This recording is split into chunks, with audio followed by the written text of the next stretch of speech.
Guys, I guess there's a mass audit going on in Leon Valley. Leon Valley has stopped answering phones and locked down the building. They're not even there yet, and Leon Valley's already locking down. So, hey, they're on lunch break until about 1:30. So I've started a new stream. I am recording this locally as well. My internet connection has been pretty unreliable up here. They're they're they're working on it. That's as much as we can get on it. They are aware. There will be a public comments entertained, and I would certainly encourage that. The afternoon session is all about ketamine. So they'll have their discussion. Let me pull up the agenda for you here. Here is the agenda. This afternoon. They're about a half an hour behind schedule.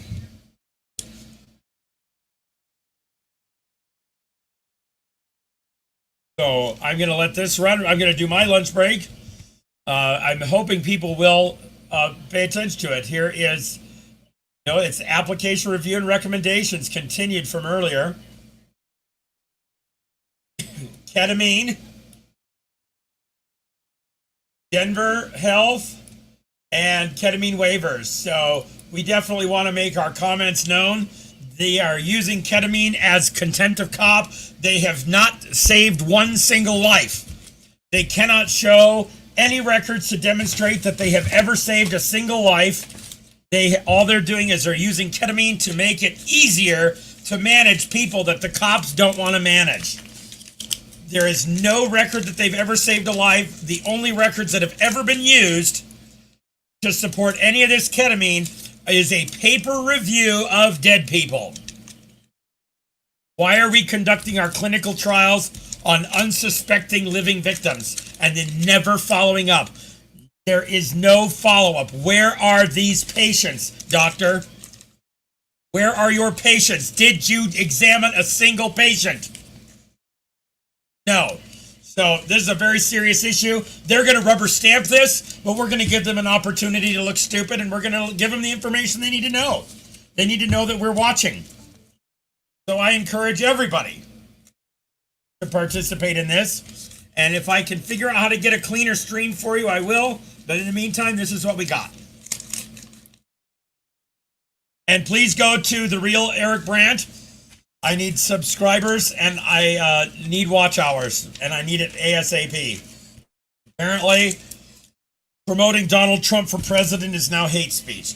Promoting Donald Trump for promoting Donald Trump for Fuhrer is now hate speech. So, yeah, that's fun shit. Hey, the phone's ringing. That could be the internet guy.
All right, good afternoon, everyone. Jeff Beckman here again. Just wanted to welcome everyone back from that rapid lunch. So hopefully you got plenty of glucose to sustain those brains for the next several hours as we launch into the second part of our meeting. We are going to continue our waiver application and review with the first item of agenda being the ketamine waiver report. This is something that we do annually as we collect all of the ketamine waivered patient case data from excited delirium and pain and put that into our aggregate annual report. We do also have the opportunity and privilege to have Dr. Whitney Barrett from Denver Health go through what reporting and programs look like at the agency level to follow that. And then we'll then conclude with the review and recommendations of the existing ketamine waivers. So with that being said, as far as the process, we will first go through with the ketamine waiver report. So Sam, if you can go ahead and pull that up here in the screen.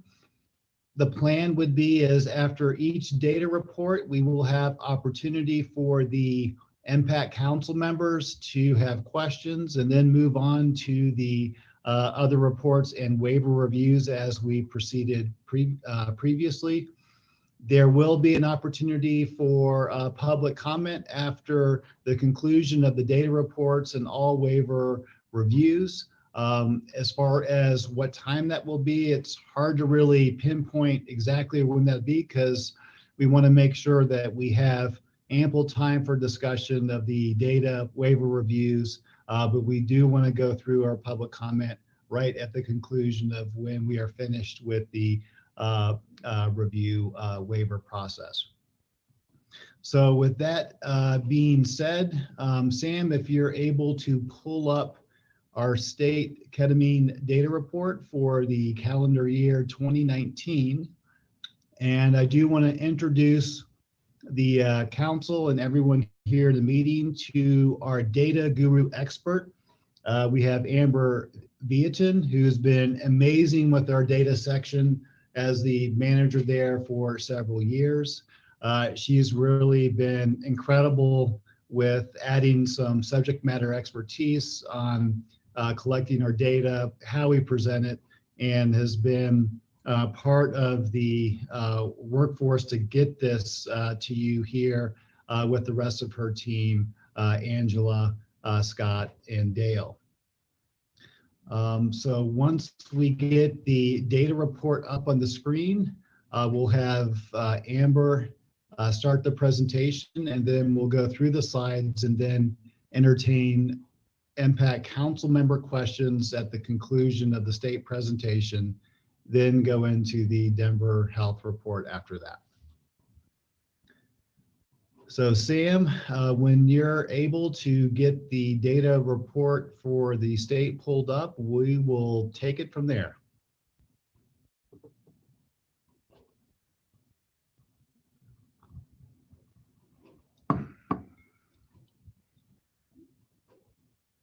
I'd like to say I have the whole thing memorized, but there's a lot of numbers in there, so I don't quite. But, you know, I always take it as an honor to be the person to go right after lunch to go over a bunch of numbers and tables and graphs. So hopefully I won't lull you all to sleep and you all had plenty of sugar, as Dr. Beckman mentioned. But as Jeff said, I'm the EMTS data section manager. Our team looks at a lot of different data in the EMTS branch. We look at the EMS patient care records, the trauma registry, along with the waiver data. We do some help with some of the provider certifications. Really just try to refine and promote all of the data from the EMS and trauma system. And a lot of that work has helped kind of promote EMS data in the world of public health, which is sort of a new aspect, and especially in the COVID days. More and more commonly, folks are trying to use EMS data to answer lots of questions. So these data are particularly important and a little bit unique in the state of Colorado, and I'll tell you a little bit why. That was a perfect introduction. Thanks, Sam. So most of you know this, but just wanted to provide a brief overview for this presentation. Ketamine has a variety of indications in Colorado, as we heard earlier in some of the waiver. Rapid sequence intubation, or any of the other new fancy names for it. We use for pain, as well as excited delirium and or extreme or profound agitation. So when we're talking about pain and excited delirium, which is what most of this presentation will focus on, ketamine falls within normal scope for paramedics with the critical care endorsement and any sort of higher level of care like our nurses who are in the field. And in Colorado, we have a unique program to allow some of our other medics to administer ketamine if their medical director applies for this waiver process that we've been talking about this whole time. And then we take the data. There's some requirements. If you are given a waiver for ketamine, then you have to report every time that it's been used. And we take those data and aggregate them and analyze them and report out every year, which is what this report will be. So, and I think in addition, we've also improved our quality assurance, and we've spent a lot more time really digging into the data and what's being submitted. So we'll talk a little bit about that as we move further on. Thanks, Amber. Next slide, please. Okay, so part of the reason I gave that intro of Colorado, sometimes it's nice to appreciate that, we're not the only state that does this. In fact, ketamine administration is within scope for a majority of the states. And so we talked with some of our neighboring states just to find out how different or similar are we in Colorado. So you can see I have some responses from Wyoming, Montana, Utah, and Kansas. And so indications for use are pretty similar. Some just fall under local protocol, some are just pain and excited delirium. You'll see it's under scope for paramedics in all of the 4 states that we talked to. RNs and paramedics, and then even in Utah, they have a waiver program similar to ours, but it's for AEMTs. So a little bit of an interesting take there. And then it's also helpful to know kind of in perspective of your population size, how often is ketamine actually being administered? And we know population in Wyoming and Montana is likely smaller than Colorado, but they give ketamine between 500 and 600 times in a year, and that number goes all the way up to 2,400 when we start talking about Kansas.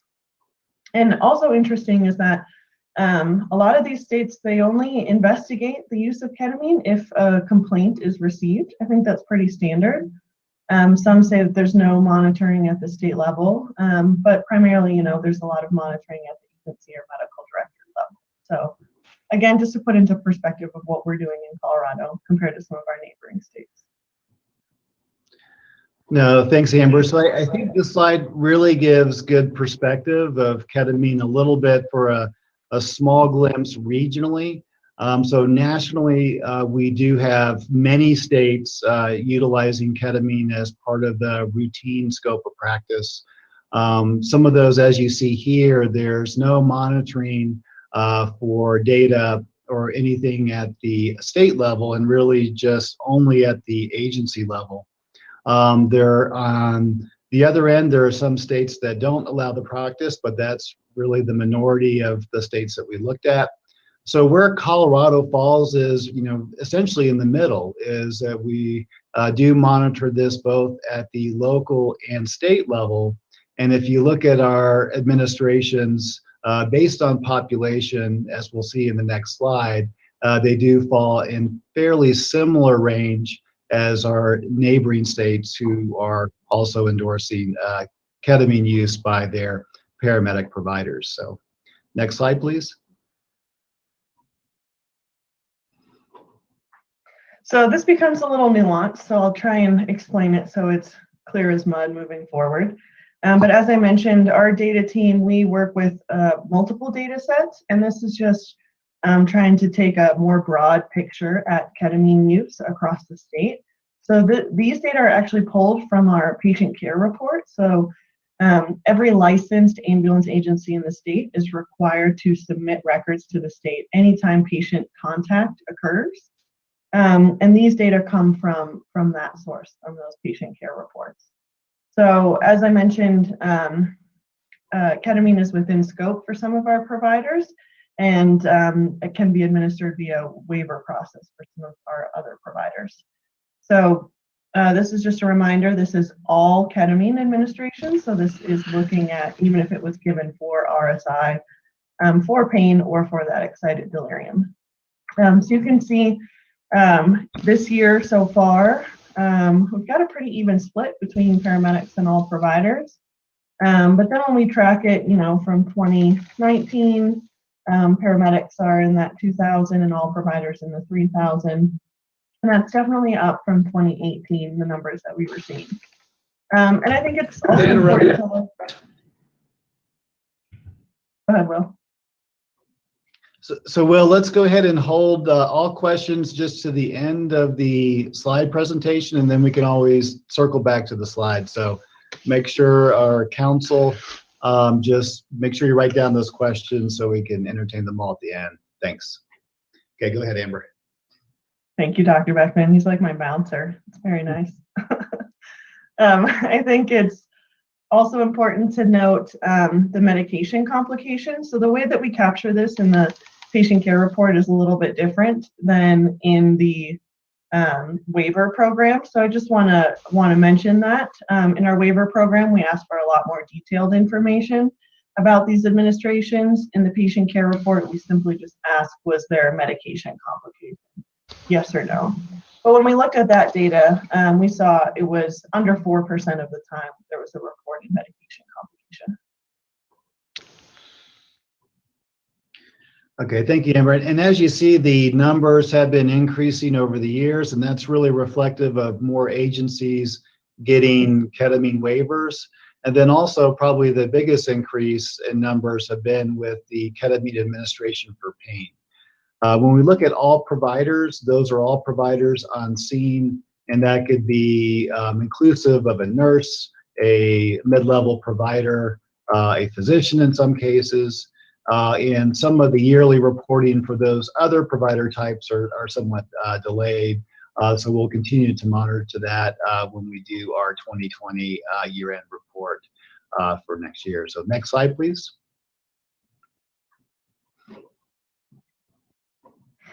Okay, so now we're going to transition, and for the remainder of this presentation, we're just going to talk about the data we received from the waivered medical directors for administrations for pain and excited delirium. So no longer looking at those patient care reports, just the specific records that go along with the waiver program. So like I said, we do an annual summary. We're going to look at the 2019 data, and here we're going to examine 1,822 reports. So 1,366 of them were for pain and 454 were for excited delirium. I did have those numbers memorized because I've talked about it enough, but the next ones are a little bit trickier. All right, Sam, next slide, please. So I always like to talk about, whose data is being included here, who's being represented. So when I look at the pain waiver data submission, these are all the agencies that make up those reports that we talked about, that 1,366. All of these agencies are represented within that number. And I do want to mention, I'm going to talk about all of the pain reports first, ketamine administration for pain, and then we'll move into the excited delirium.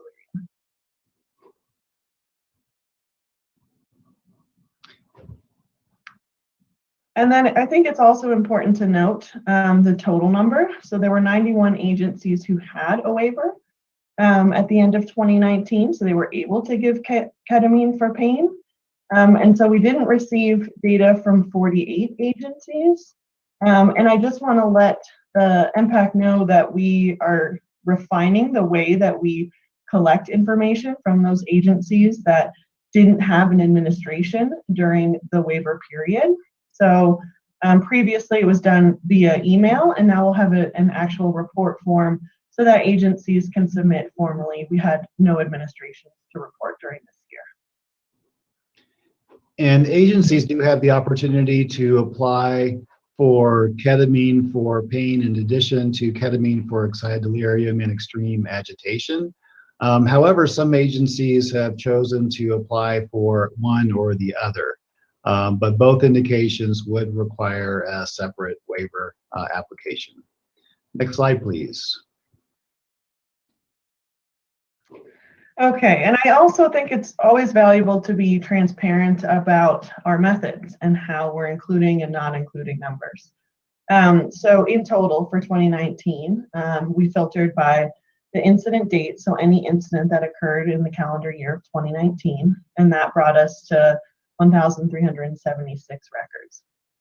Now, we've noticed over the years, because we've been looking at these data for a few years now, that sometimes we get reports that are actually reporting on ketamine for RSI rather than for administration of pain. And when we're looking at the difference between these two records, it's fairly easy to tell that the report was missent to us for the wrong indication, because the dosing is obviously way different. And it's convenient that our providers also put in the report explanation that this was for an RSI. So it's pretty easy at face value. So we removed, or we filtered by the dose by weight to anything that was greater than or equal to 1, and then read through all of the report explanations. And anytime that they said this was for RSI or indicated that, we removed those incidents. So there were 9 of those incidents. And there was also an additional incident that couldn't be verified by the medical director. So we noticed some discrepancies in it and reached out to the medical director and the agency. And so that was also considered a misreport. So we ended up with 1,366 incidents that we'll be talking about for the remainder of this presentation. Great. Next slide, please.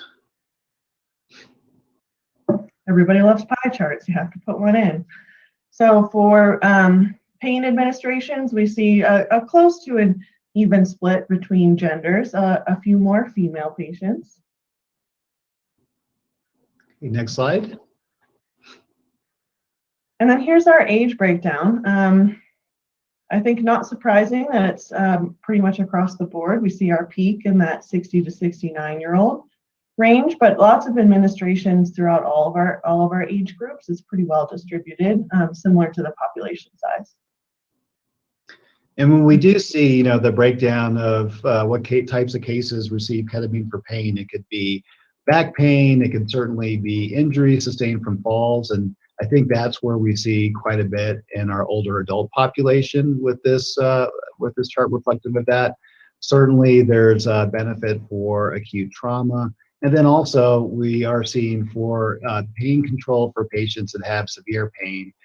Who don't wish to be given an opioid medication or have tolerance, just gives another method to be able to relieve someone's pain, and thereby we see quite a bit of a spectrum across the age, but a little bit higher in as we get to the older adult population, and then certainly as you get above the age of 70, we see a decline. Next slide, please. So this slide puts a lot of different pieces of information on here, but it captures all the additional interventions that could have occurred during patient care, as well as whether or not the patient met protocol. And I just want to point out that percent met protocol, we're above 99%, 99.56% is where we're sitting.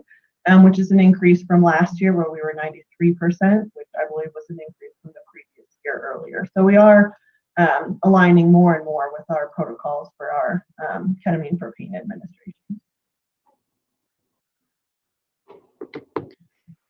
Great. So these are things that are monitored both at the state and certainly at the agency level. Again, the monitoring with pulse oximetry, cardiac monitoring, capnography And then we also have whether or not the agency medical director felt that the patient actually met protocol. So very high compliance with that overall in the MET protocol range as well. Next slide, please. Okay, so this is a common question. What does our dosing actually look like? Now, this is not controlled for weight. This is just milligrams administered. You see our average is just over 35. And we broke out the difference between intubated and not intubated. And I want to mention here that we had 8 reports that identified that the patient was intubated. However, we did a lot of digging with those reports, and after communicating with medical directors and finding some more information from the record, we realized that all of these were related to sedation, again, similar to those RSI cases, or it was just a mistype or a miskey per the medical director after follow-up. But this just goes to show sometimes how obvious it is that there is some misreporting in our system, that we see, that 35 as the average, and then some of them really just jump out there with the 84 milligrams compared to the, they're just large outliers compared to the rest of the group. And this certainly gives us an opportunity for those outliers to reach out for the medical directors. So in those intubated category that you see at 84, each of those records were reviewed. Medical directors were also contacted, and some of those that we could not necessarily determine just from chart review. And again, in all those cases, it was not an intubation or an advanced airway management secondary to a pain dose or a patient receiving medications for pain. So I think it's just important to note that in the doses that we're administering from pain, the doses that were given weren't directly related to any intubation. Some of those were patients who had multi-trauma and were evaluated by a flight team and intubated for flight transport or et cetera. But again, we didn't find one chart that had a direct link from a pain dose medication administration resulting in an intubation in the pre-hospital setting. Next slide, please. We added this question last year to our report form, so I figure it's always interesting to get some new data in here. We asked specifically about the administration route, which I think shows us an interesting divide. We're still seeing plenty of intramusculars, but most of ours are delivered via IV, some bolus, some infusion. So we did have, a couple intranasals in there as well. And because this was a new question, we did not require it this year. So you do see that there are some blank records here. And overall, we've also really encouraged the IV infusion versus the IV bolus. Now, in some situations, an IV infusion may not be practical, but when possible to do the IV infusion, we have seen a little bit of less psychogenic side effects with an infusion versus a bolus.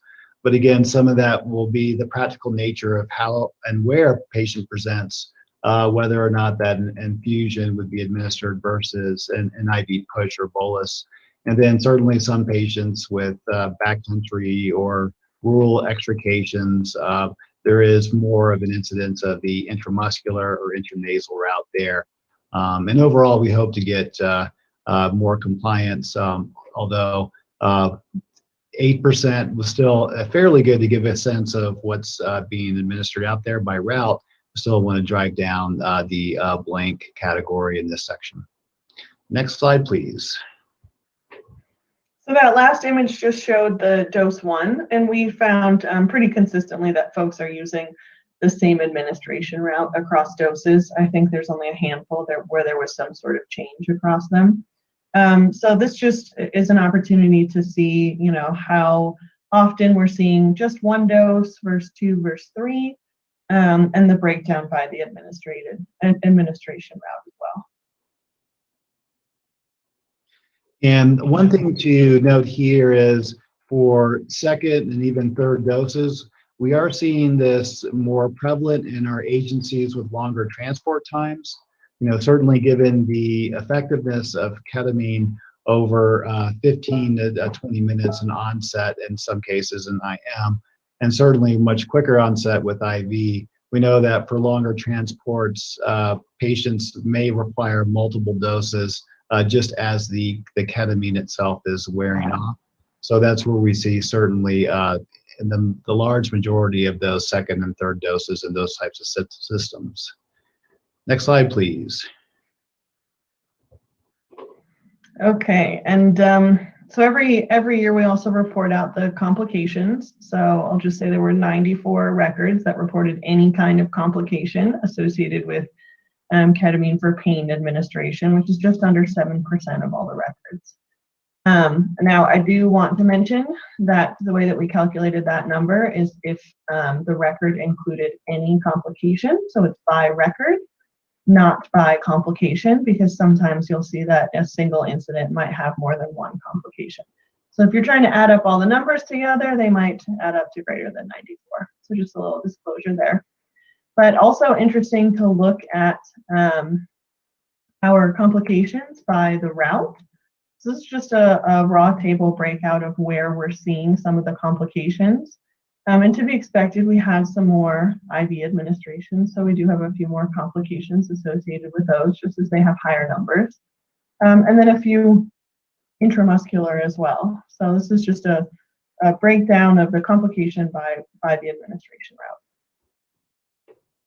route. And overall, I think it's important to note what we measure when we talk about complications. So complications that we've used for our data reported has been a general category. And the general category would be anything that happens with a medication side effect, any adverse event from a medication administration, or any vital sign abnormality that is recognized and occurs in the care of the patient. Now, that being said, these are not necessarily things that weren't managed appropriately en route. So one of the highest complications that we see from medication administration can be hypoxia in the setting.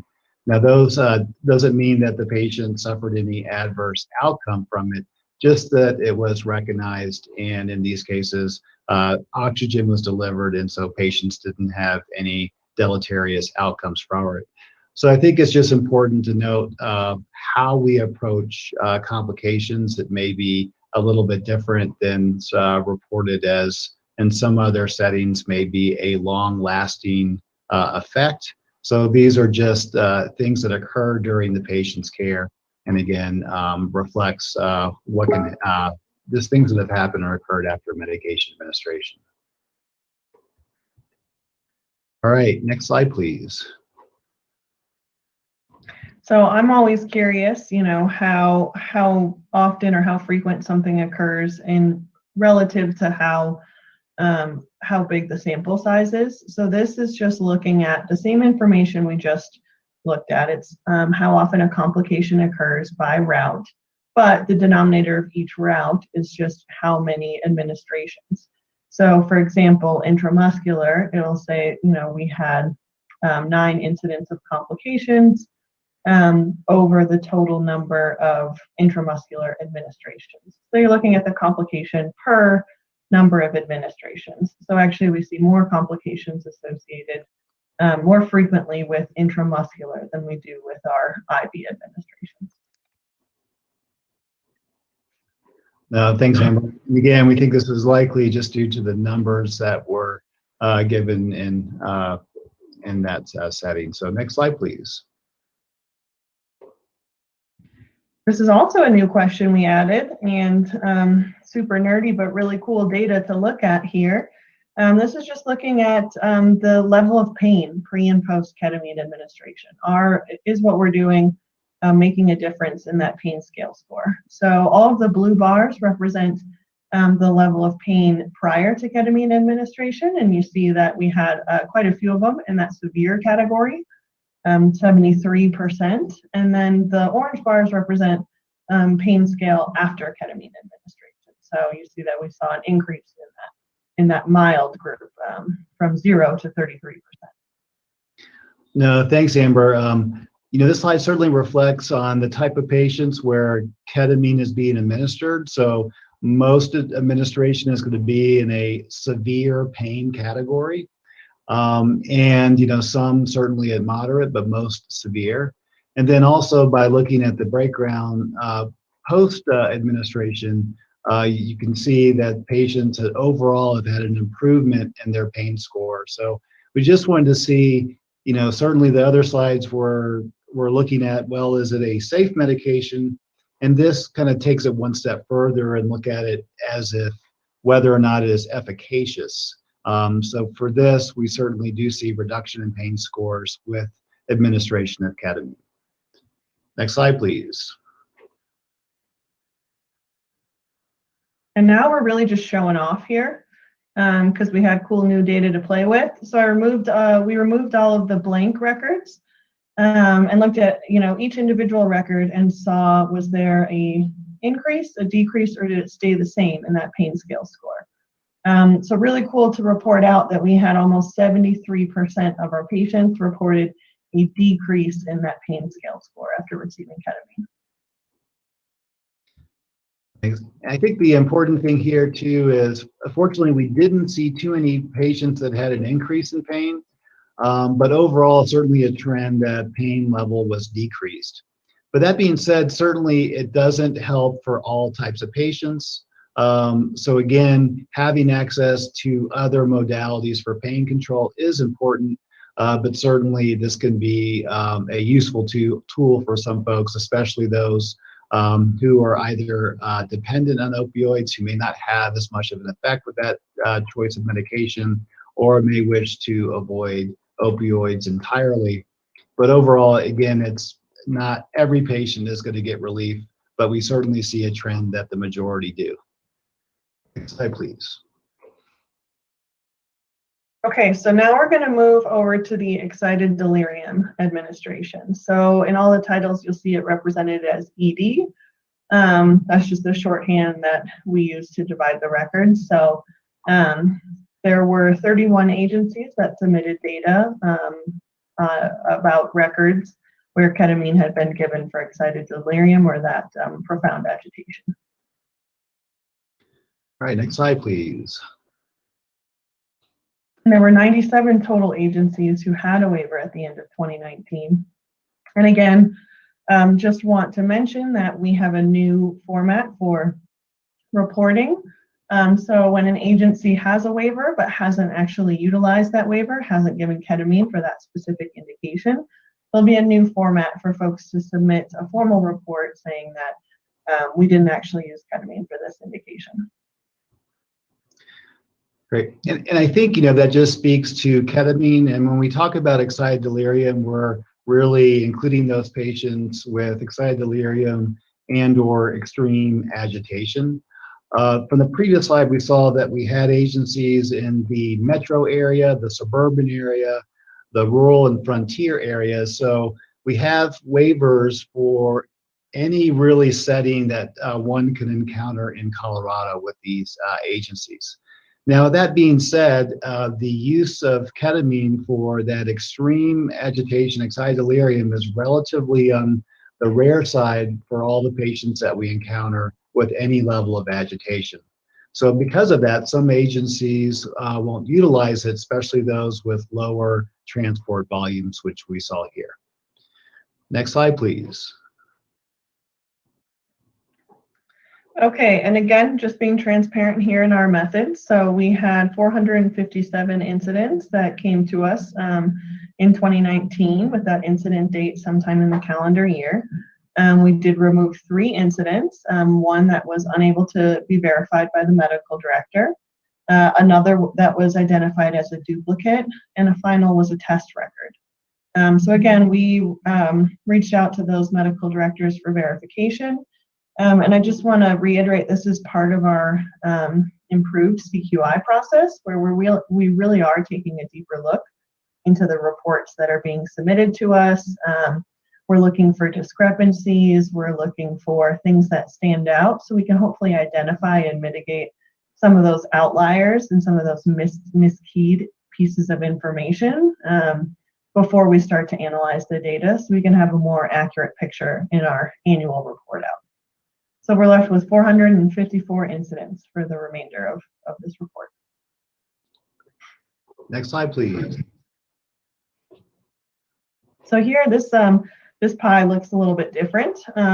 Only a piece is taken out for females, and the administrations are much more profoundly male in the excited delirium cases.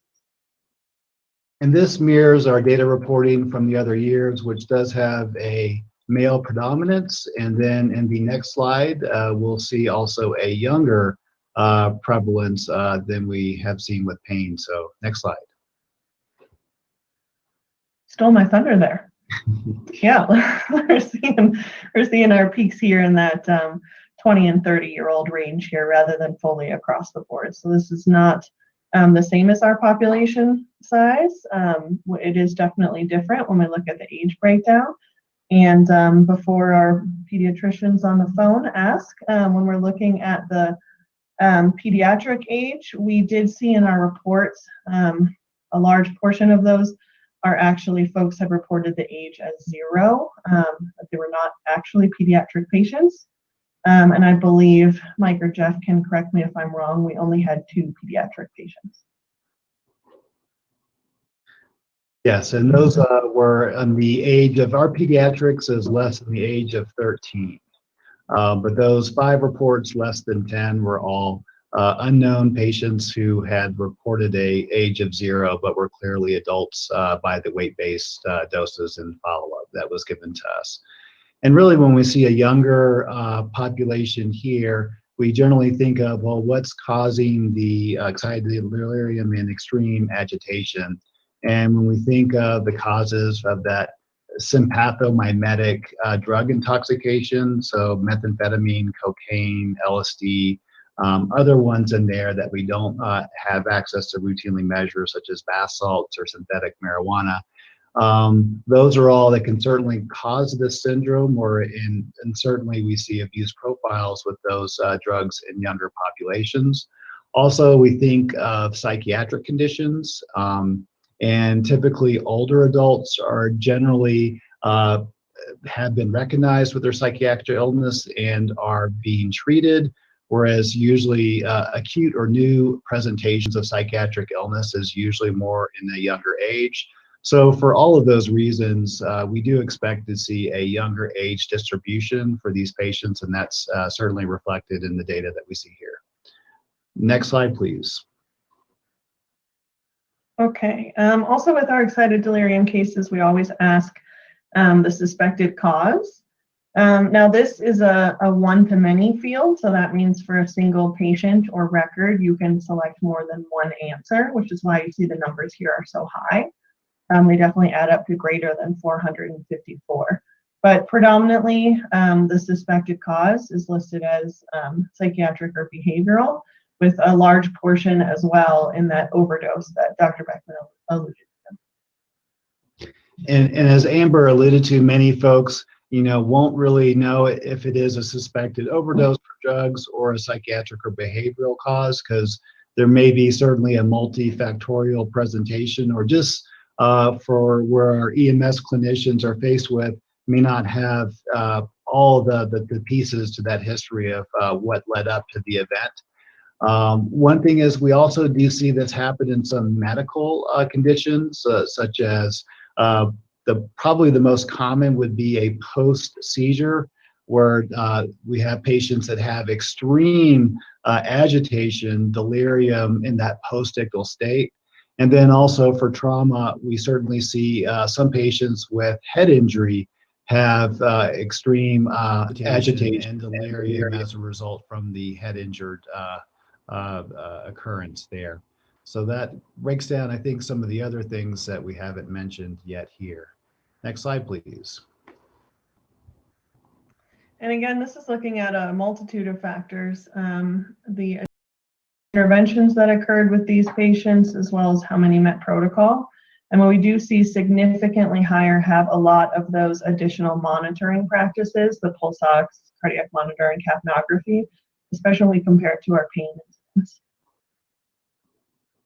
Yeah, again, want to just echo what Amber said is we do see higher compliance of pulse ox, cardiac monitor, and capnography, but certainly we do have some room to move even to higher compliance. So continued education and medical direction at the local levels certainly helps drive this, which has been great in getting those numbers that high. Additionally, the MET protocol, there were 10 patients where the medical director upon review indicated the patient didn't meet protocol. Now, we didn't necessarily see a trend for increased intubations or adverse effects in that age group. But again, that's one other thing that we do monitor is we ensure that when the agencies do present their waiver, they do a medical director review as the first line to indicate whether or not those patients did meet protocols within their systems. Next slide, please. Okay, so here we did take a look at all the records and identify that 2% were had indicated that the EMS provider had intubated the patient. This is, I think, slightly less than our previous year. I think we had about 3% in the previous year, but still something that we always take a closer look at. Great, next slide. Okay, and now we like to do a breakdown to show kind of the difference between the intubated and not intubated, and maybe some of the additional pieces of story of what might be going on here.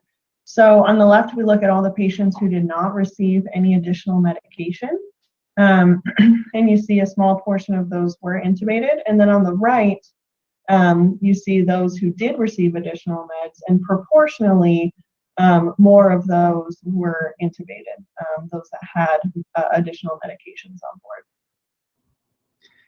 And that's what we've advocated before for the safety profile is for when we do have our EMS clinician recognize that extreme agitation or excited delirium state to go with ketamine or midazolam as opposed to multiple other medications leading up to that, because we do see certainly a trend towards a higher likelihood of intubation if those additional meds are given prior to that decision. So the patient that may receive midazolam and Haldol and then now recognized it really truly is an extreme agitation than the ketamine. But with that being said, that percentage is still low, but just a small trend that we see there, that there is just an increased chance if multiple medications are administered prior to the dose of ketamine. Next slide, please. And similar to before, we wanted to look at the average dose, again, not controlled for weight. So this is just what's being given most commonly in the field. And overall, we see the average dose is 370, almost 8 milligrams. And we see those that were intubated did have a higher dose on board than those who were not intubated. But again, this is not controlled for weight. And since administration is based on the weight of, or dosing is based on the weight of the patient too, that's a limitation of these data. All right, next slide, please.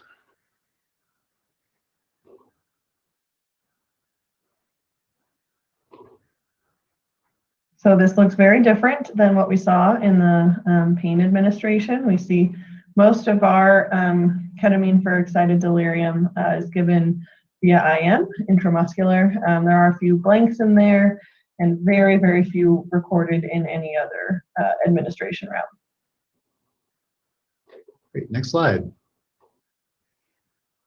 Similar, just wanted to show as much as we can the number of patients who may have received 1, 2, or 3 doses. As you can see, it's very rare that we get up to that 3rd dose, and there are clinical reasons why that may occur. But primarily, most of our administrations are given within 1 dose and in that IM route.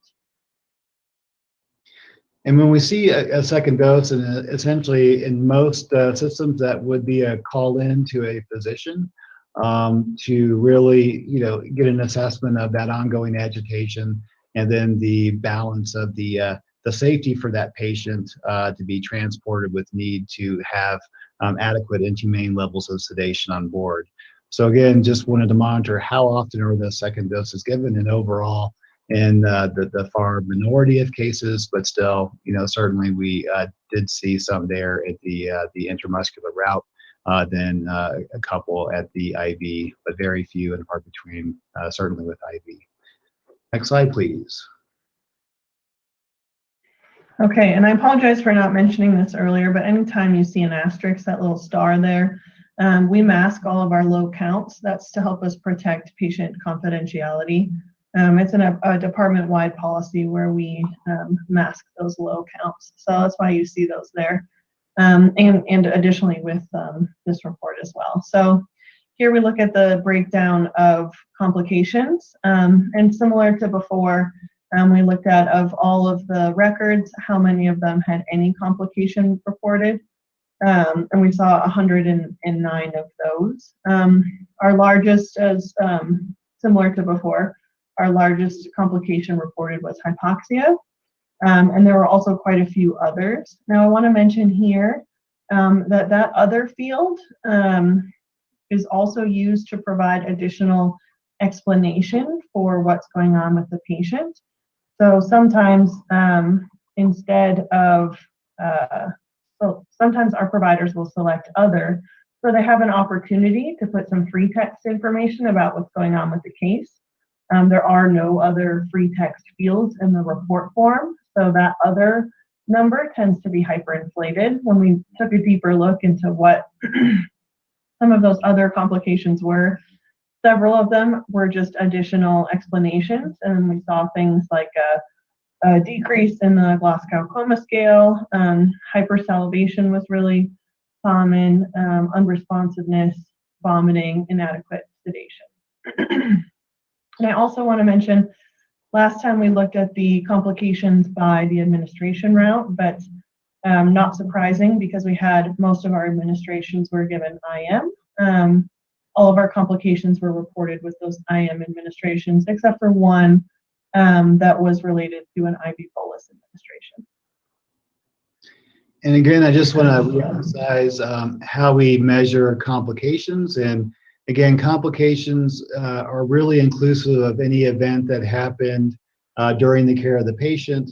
So was there an episode of hypoxia, hypotension? Was there a medication side effect? Was there an adverse event? But the one thing that really this doesn't really correlate with is outcomes. So this doesn't mean that a patient had a bad outcome.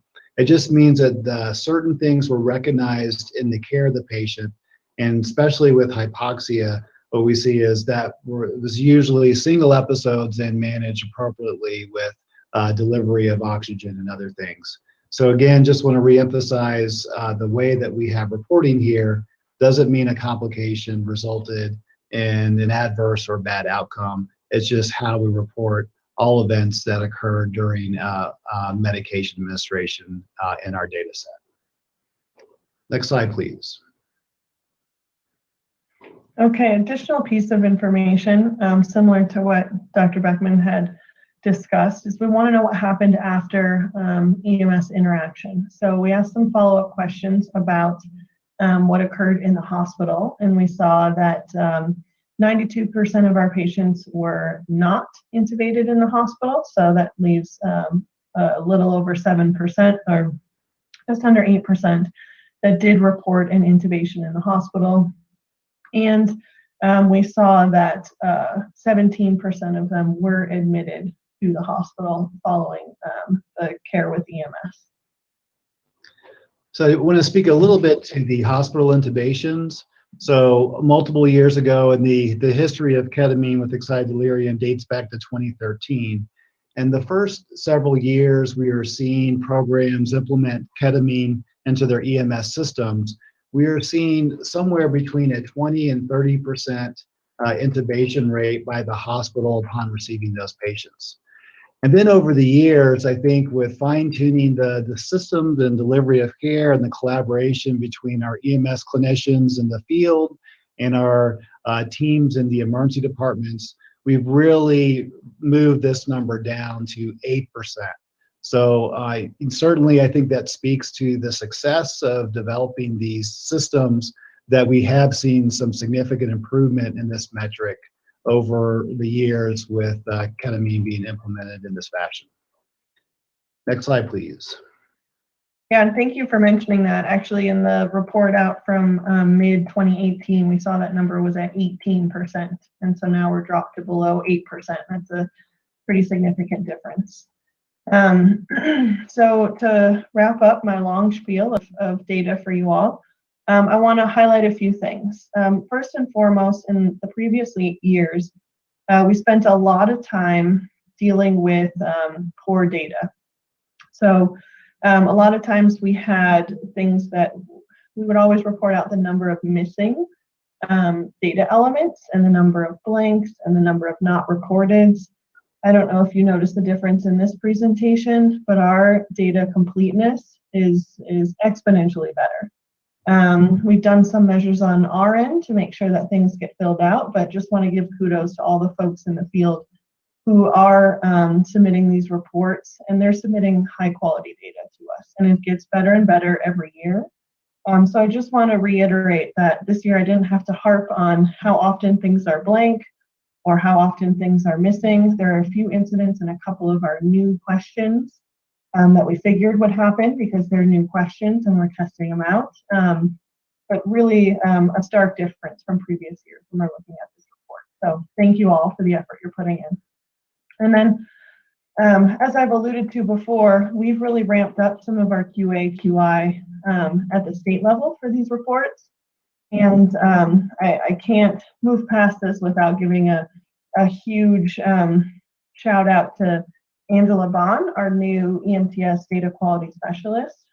She spent tireless hours in so many of the records and looking through the entire waiver process and reaching out to many of the medical directors, asking follow-up questions about the reports, getting more information and providing guidance on the data quality and ways we can improve it, on some of the issues that we found. It's been a tremendous addition to our team, and we're so grateful to have her with us. And then finally, just want to allude to some of the updates coming for next year's report. We'll spend likely a large proportion of our data allotment time in the November agenda to go over some more of these things, but just a heads up, there will be some more modifications to the existing data elements. Some of those things where we are seeing blanks, we'll talk about if we want to lock those down and make them required so we can't have blanks anymore. When we talk about some of the one-to-many, the multi-select data elements, it's usually a lot easier and a lot more productive to analyze questions where you can only have one response rather than multiple responses. So we'll likely make some modifications there. We're also planning to add a question related to race and ethnicity, and we'd like to partner with our Office of Health Equity to provide some guidance to providers on how that information should be collected, as well as how we should report out on it and how we might need to move forward on any of the pieces of information that we receive. So that'll be a new addition. And then finally, per a brilliant idea by our data quality specialist, we'll also be working on a data dictionary to help provide a resource where folks who are filling this out can go back and have more information about precisely what it is that we're asking about. For example, when you're filling out weight, is this in kilograms or is it in pounds? Or specific questions about how do I select a suspected cause, or any types of clinical pieces that we can put in there just to make the reporting more consistent and easier for those who are filling it out. So with that, I just want to say thank you for listening to me drone on, and thank you, Dr. Beckman, for being the clinical brain behind all of these very data numbers, and I think we'll take some questions. Thanks, Amber. So for our MPAC Council, are there any questions about the presentation? And I want to open that up to our council here. I have a couple. Will, go ahead. In the analgesia code in 2018, it looked like there was almost double the number of practitioners that gave analgesia doses of ketamine as opposed to paramedics, which seems like a lot. Especially, I mean, even if you were to factor in flight nurses or advanced practice practitioners or even physicians. Any comment on why so many? It was almost more non-paramedics gave analgesia, but also I didn't screen cap the slide, but it was a lot. I'll just mention that the population we studied was any sort of ketamine administration, so that would include your RSIs, as well as pain and excited delirium. But beyond that, I will also mention that we have a lot more participation from our air ambulances in the data program than we ever had before. So before, when our compliance was closer to 50%, and now we're up in the 80% range, that could account for more records, which would lead to higher counts as well. Great, thank you. And then the other question I had is that there on the cohort for ketamine for agitated delirium, there was a number, and I can't remember the N, but there was at least a handful of cases that were not to the 0 aged, but patients that were between 14 and 18. I don't recall that we've ever given a waiver for ketamine for agitated delirium for anybody under the age of 18. Can staff help me with that? Is there a, do we have a waiver somewhere where we've done that, or was that out of protocol? No, we do. Yeah. We do have that. We have 13 and over for some agencies. Yeah. Some agencies prefer to just say 18 and above, but some we consider adult at 13. Okay, great. Thank you. And then we do have one for all ages. There was one agency that had a 12-year-old, which was within protocol with all ages. Now, given that we do know the real incidence of excited delirium, especially in pediatrics, is going to be very rare, but extreme agitation, certainly may be possible in that setting. And then also to just reinforce what Amber said about the numbers. So when we looked at ketamine, we really, for all providers, the majority of those were from flight teams and RSI. And again, the flight reporting is variable year to year. And so I think that's what accounted for some of the difference in those, wouldn't you say, Amber?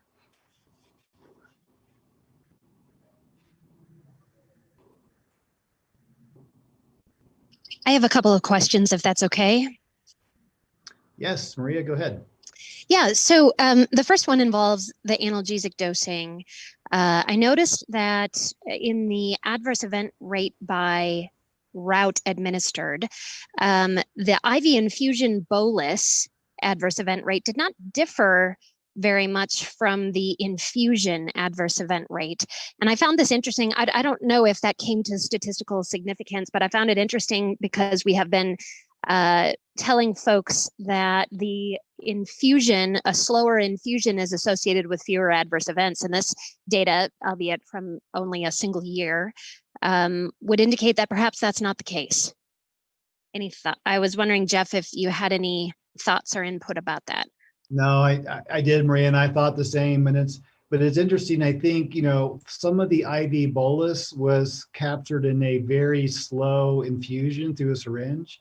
Certainly, there was a time where IV fluid bags were in short supply, and many agencies were really reserving their cache of IV fluid bags for resuscitation, for trauma, sepsis, medical patients, et cetera. And with the IV administration, they're just doing it extremely slowly through the syringe. So not necessarily just a medication where they're just being slammed in. So I don't think we have quite the details on that. I know in looking at certainly some other studies that are out there, and Stein's study back in this that he did in the Springs, certainly a much larger, more controlled and looking at the variables, because we really didn't measure that part, and did find certainly a decrease in the at least adverse events reported by the patient for medications and some of that. So Don't know if Stein is on, but they had a great paper out of the Springs. But no, I did see that here, but I think we just didn't have enough control over the variables to really state that there's equal side effect profile from those two ways of administration. So Sure. the majority of the time you're saying ketamine infusion, I think that what you're referring to is a really slow bolus, where you're putting a fixed amount of medication in and you're dripping it in slowly, as opposed to a infusion that's sort of indefinite, like on an interfacility transfer. I know that those exist, but I think that's what you're talking about. Is that right? Mainly it's just the infusion we think of as any type of drip, Will. So if it's in the bag and being dripped in versus a bolus being pushed with a syringe, if that makes sense. You say that because you weren't around for when we were doing that with fentanyl in 99, 2000 and Pridemark, and Dr. Kanowitz was had a previous state medical director hold his feet to the fire for not making that distinction. So thank you. I appreciate your flexibility. Yeah, we didn't clearly make the distinction here. And certainly, I mean, I know the drips and the infusions have been difficult with some systems, especially getting some of those 50 and 250 mil bags. So much harder to administer over a short transport time, a liter. Sure. And I think that's very reasonable. The other reason I mention it is because Medicare sees that as a different thing in ambulance billing.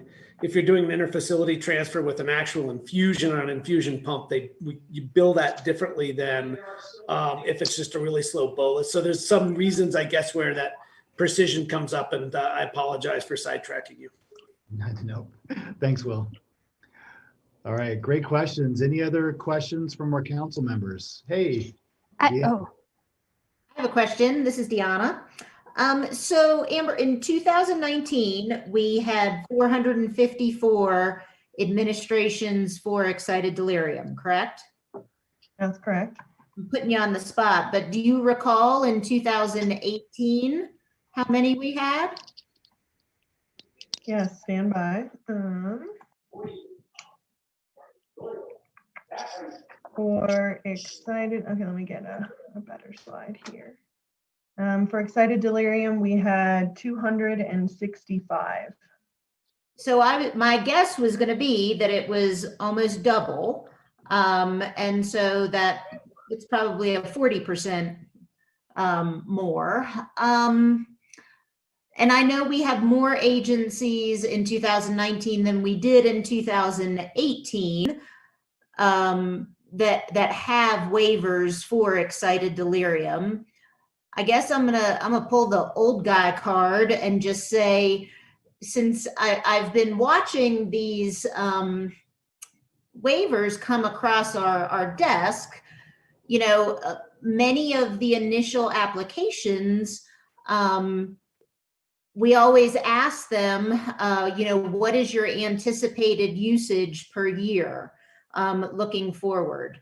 And this is probably more of just a statement rather than a question, but my recollection over the years is that most agencies would say they feel like they're going to use it 5 to 10 times for a lot of initial applications. So it is interesting to me that we have gotten to this point of more than 400 uses in a year. So for whatever that's worth, I think it is, worth, I am super appreciative of how you are looking at this data and how it has improved over the years. It's really great, the work that you have been able to bring to looking at all these different elements. And I think part of that is because people are reporting better. We're having much fewer missing elements. But I do think as we move forward, it's important for us to continue to kind of scrutinize this as how much we're using it and for which indication. And I think that is worth our time.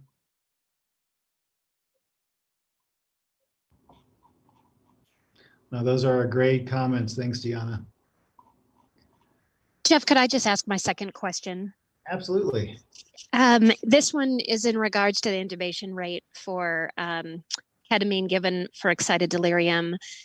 I was wondering if we split those out further to match intubation rate with indication. And I'm wondering that because we do know that those with, ingestions of multiple things or who have gotten multiple meds, whatever, are, at higher risk for requiring intubation, not necessarily related directly to the ketamine. And so, to me, that would be different. That rate could indicate different things depending on if it was more frequent in the overdose patient versus in the behavioral health patient. No, that makes sense, Maria. And then we do know that, certainly that medications or drugs that are in the patient's system prior to ketamine can have some sort of effect. And so we did not break it down to indication of, and I think it would be difficult to do that just because, we would need to know every tox screen, every history of the patient. So a lot of times, Sure. Certainly just that information is not only known by the EMS team, but may not even be known by the emergency department team. Ultimately, what are all the factors going into that? But I think it's important. So one other thing too, Deanna, just to go back and, when we looked at our data, what we had done in the last report, and this is the one from August 2017 to 2018, we had 291 patients where CDPHE had data from. And then in that year, Denver Health had a separate report in there of 136 patients. So looking at that, relatively is, adding those both up, the 291 and then the 136 just in that reporting year would put that up above 400. So just because of those prior years, we had Denver Health had their own report and then separated it from the state, and we used those together. I think it's not reflective that it's gone up that much just in that consideration. Whereas this year, we did combine all the reports into one. So Denver Health in addition to CDPHE. So. And just to piggyback on the question, doing some quick analysis, that's all the clicking in the background you hear. 6 of those 10 intubated patients for excited delirium had overdose listed as the suspected cause. Your point, Maria. I think there were a few other hands raised. Dr. Beckman, hey, this is Josh Poles. Can you guys hear me okay? Hey, Josh, go ahead. Hey, good afternoon. Thank you. I just had 2 quick comment and a question to Dr. Koliker's point. It is interesting that we're seeing this increase in utilization. However, I wonder if we're seeing a decrease in utilization of opiates and then other antipsychotics that we've been moving away from for excited delirium and profound agitation. So we've definitely seen a huge increase in the use of ketamine, although we've only had the waiver for a year. But I do wonder if maybe we're moving in the right direction actually with it, as we've been asking people to consider alternatives to opioids. And my question is, I found it interesting that there was a higher rate of hypoxia in the analgesic dose that was infused versus pushed. And I wonder if you guys have dug into that or have any understanding of why they're seeing more hypoxia in the infusion doses versus the IV push doses. Thank you. No, that's a great question, Josh. And again, I don't think we have the analytics and the data to really make a determination of one versus the other. One potential thing is a really short transport may have more of a push option versus a longer transport, more of an infusion. That being said, I can't make that real determination and just don't have, we just don't have the level of data to really, I think, make that assessment of those 2 options there.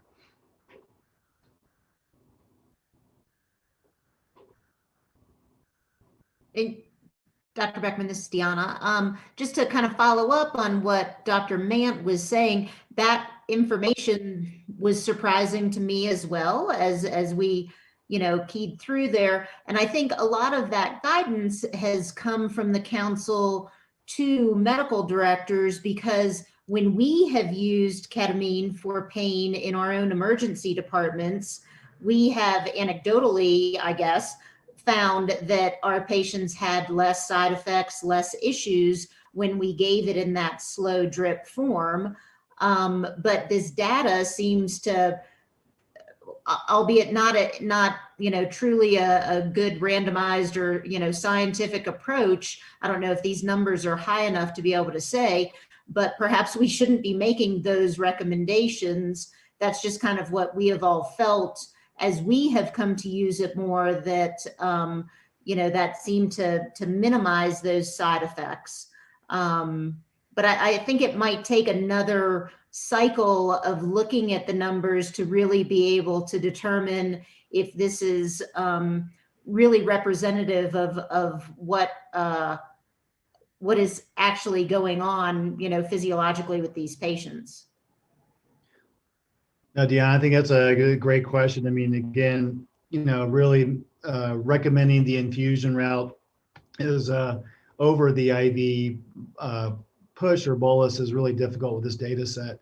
I know we relied on outside data for a lot of those recommendations. We looked at the science to make that recommendation to the MPAC as far as things for medical directors to consider in their agencies.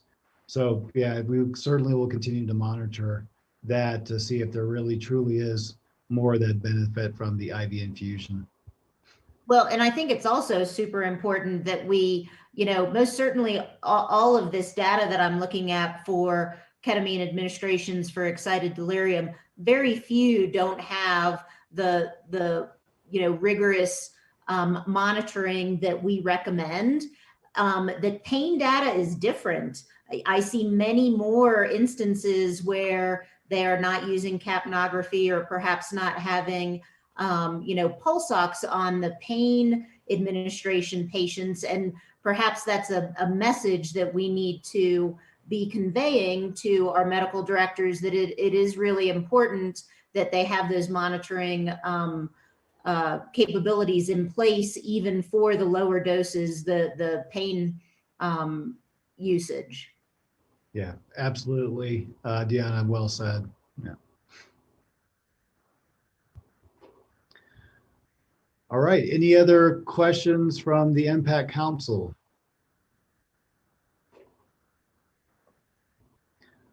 All right. Well, for the next item of agenda, so that gives essentially the state overview of the data that we've collected from the agencies across our state.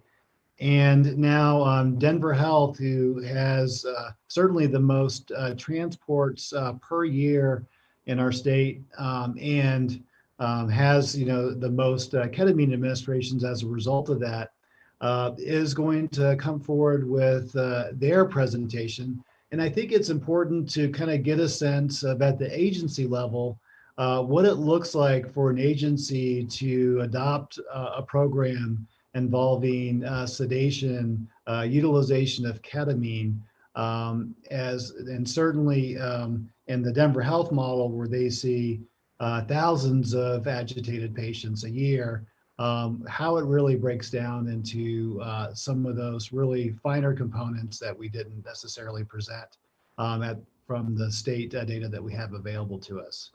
So we are privileged to have Dr. Whitney Barrett from the EMS team at Denver Health to present their agency's data and what goes into their training program. So we'll pause here for Dr. Barrett to be able to uplink her presentation for our council here to see.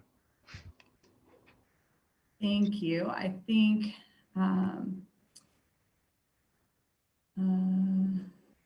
does that look okay to everybody? That looks great. Thanks, Dr. Barrett. So All just right. we proceeded with the last one, so let's please reserve questions towards the end of the presentation. And Whitney, I'll let you take it from here. All right. Good afternoon. My name is Whitney Barrett. I'm one of the Associate Medical Directors for Denver Health Paramedic Division, and have been here for the past 6 years. I'm also an attending physician at Denver Health and work closely with our paramedic school. I'm possibly an unfamiliar face to many of you, as I generally try to avoid meetings, especially the all-day ones. But I might have drawn a particularly short straw with this one, as I'm going to talk to you all a little bit more about ketamine. And so 7 years ago, in 2013, when I was an EMS fellow, and for those who might be on the call who don't know what that is, I essentially signed up for an extra year of training after residency to specialize in pre-hospital care. My fellow project was actually working on the first state waiver for ketamine for extended delirium. And we pursued this at the time, and I remember it very clearly, because we believed that the agitated, violent patient was particularly vulnerable and subject to use of force and possible harm that we felt could be avoided if we could quickly control a situation. And so since then, my life has intertwined with ketamine multiple times, and I've been very involved in reviewing our data both pre-hospital and in the hospital for patients that have received ketamine, and presented some of this data at some of our national conferences. And so in many ways, ketamine and I go way back, and maybe that's why I have the privilege, I guess it is, of talking a little bit more about this today. I felt like it was important before going further to just pause and recognize that we are at a point where the use of ketamine for extended delirium, and ketamine even on the backdrop of the social justice issues facing our country, is under intense scrutiny. And I have to be really honest, the amount of scrutiny and opinions, especially from groups that have significantly less experience than we do in emergency medicine and pre-hospital and as pre-hospital providers, it makes me want to just like dig in my heels and assert that of course we're doing the right thing. But I think if we take a few steps back and I detach my offense and emotion from the subject, at the end of the day, I think what everyone means to ask, and what we are all here asking, is, are we being thoughtful and intentional about what we're doing? And are we doing everything we can to safely take care of patients in the field and in the ED? And that's why we're here today, right? And that's to talk about and review the management of some of these most critical patients and vulnerable patients, and make sure we have the right systems in place. So just like the rest of medicine, we owe all interventions and medications administered in the pre-hospital setting a rigorous review. And for established medications like fentanyl or procedures like CPR, we stand on the shoulders of those before us and seldom think twice about their application in the field. They've become sort of standard of care, and in spite of known risks associated with them, like hypoxia with pain medication or fractured ribs from CPR, they are examples of interventions when, where appropriately applied, the benefit outweighs those risks. And so when implementing new medications for use, continued use of high-risk medications, or interventions for vulnerable patient populations, we have to be sure that we maintain sort of this rigorous review, which I think is illustrated by a lot of the data you all presented from the state, which is really appreciated. Obviously, ketamine falls in this category for multiple reasons.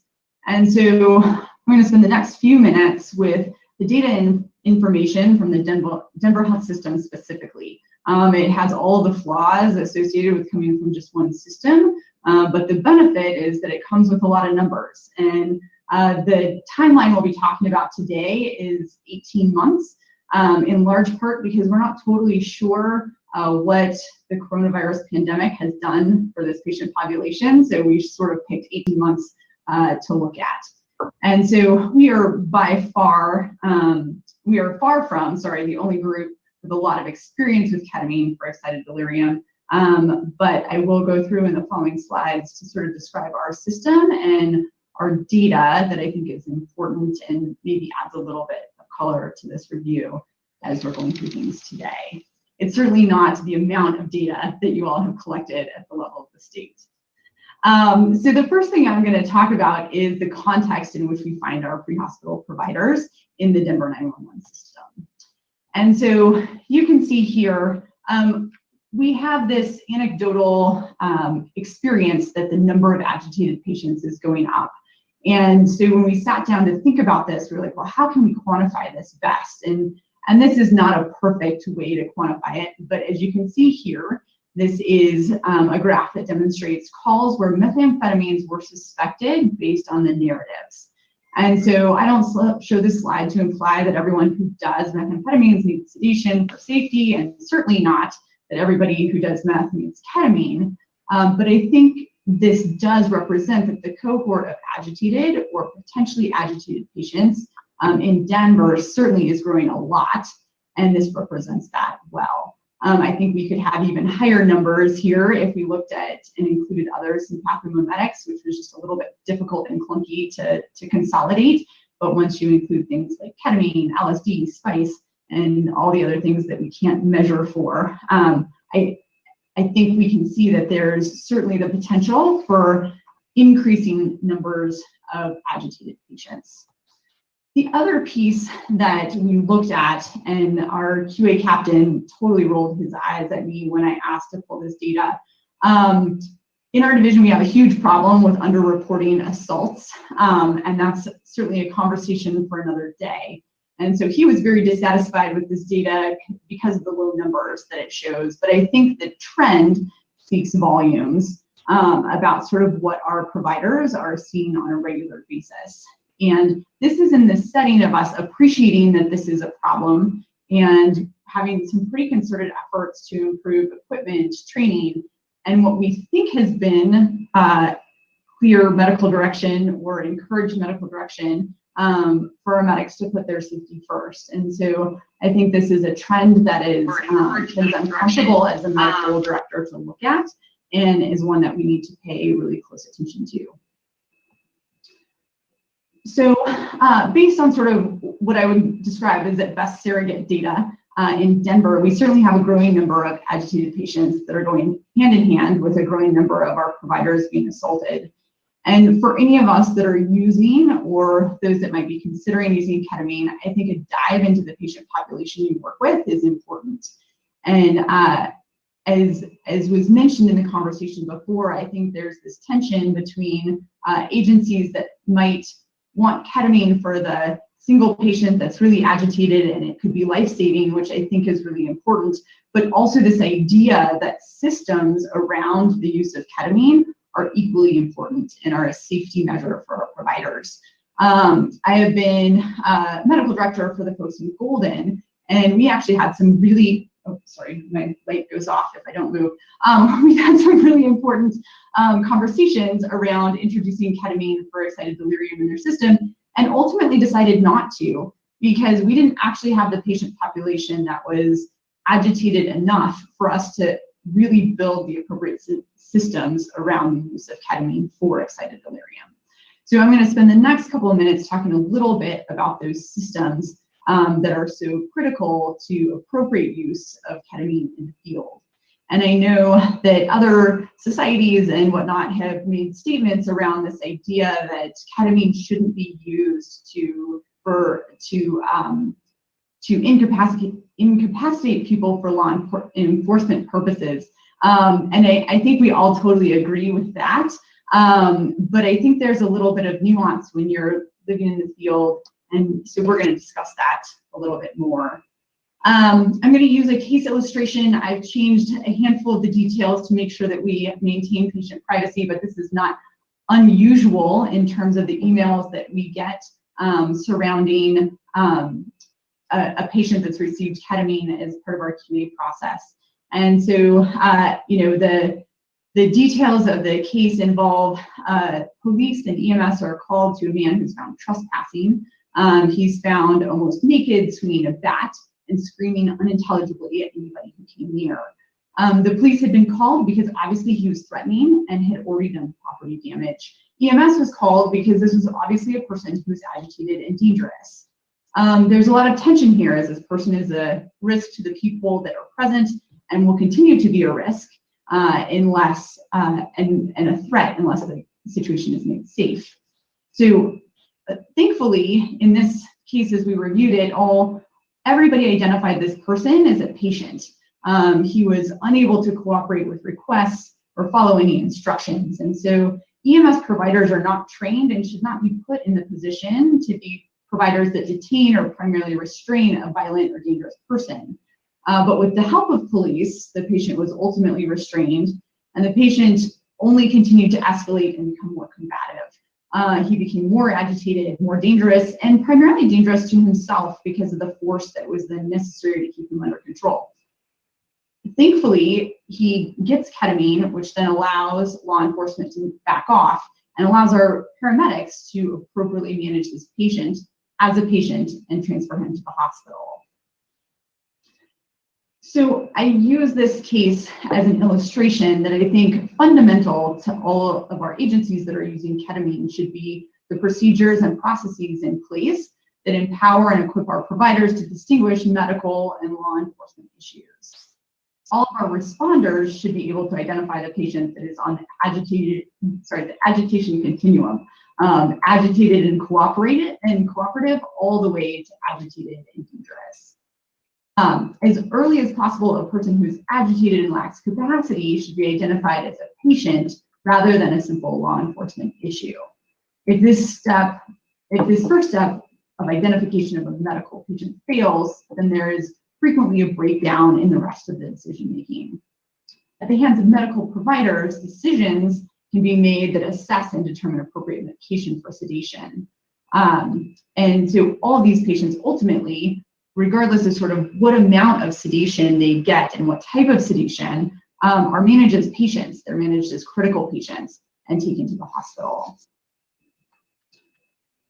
So what we've done in our system, and starting in 2013, which occurred in parallel with us rolling out ketamine with our waiver, was introduce education about this with police, with an emphasis on identification of the medical complexities of these severely agitated patients. An emphasis that they don't have to manage these patients on their own, but they need to be involved as they facilitate the patient's medical care. Subsequently, they have integrated this education into their policies and procedures and training. Similarly, for our BLS and fire response, we have included education and protocols around identifying these agitated, disruptive, and dangerous patients. And for our paramedics, there's regular training on our protocols, of course, and specifically ketamine and other sedatives, as well as intermittent continued education and reminders, as this has flared up multiple times over the past years, on general management and approach for the agitated and violent patient. As soon as a person is identified as a patient, we want to equip our paramedics and the rest of the first responders to appreciate that and allow our paramedics to be the leaders on these scenes for care of the medical patient to facilitate their transport to the hospital. So sort of part two of our review here is a very brief review and evaluation of our options. So it's important to review our system in the context of the patients we encounter in the field. It's also important to review the options that we have and keep in mind what else is out there and why we've come to the point that ketamine is not only available, but sometimes is really necessary in our system. And so here I'll tell many of you things that you already know. There are always options. Frequently the option to do nothing, as we saw in our case example, is not really an option.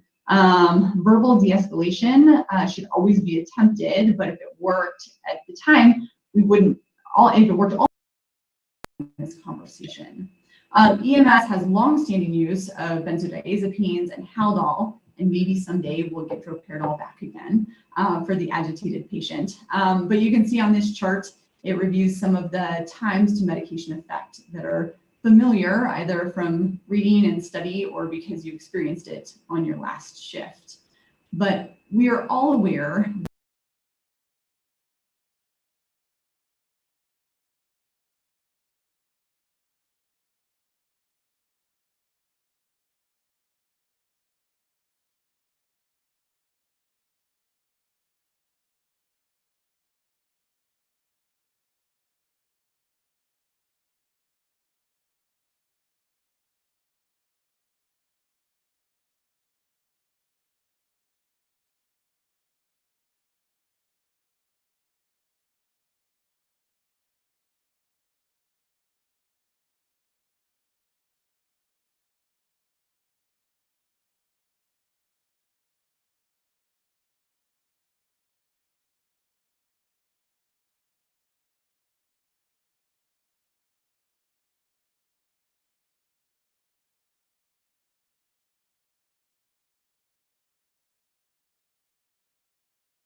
procedure and protocol is that base contact or medical direction contact is made whenever patients need sedation on top of the ketamine that they received.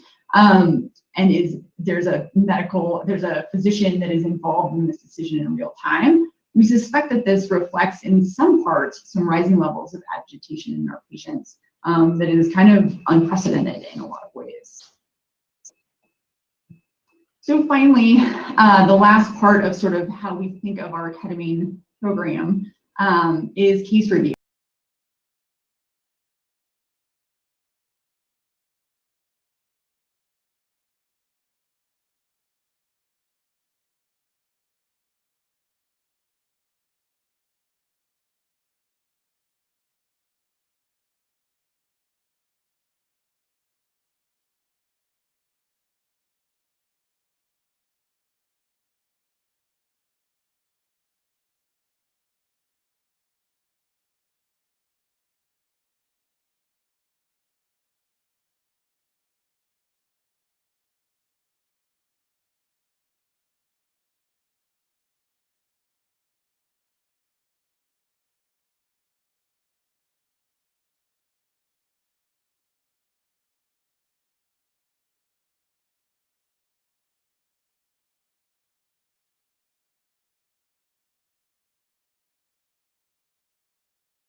Unfortunately, we know that medicine is riddled with examples of medication and procedure errors. And looking at past headlines, you can find complications from surgery, anesthesia, and even bad outcomes that occur in spite of appropriate therapy.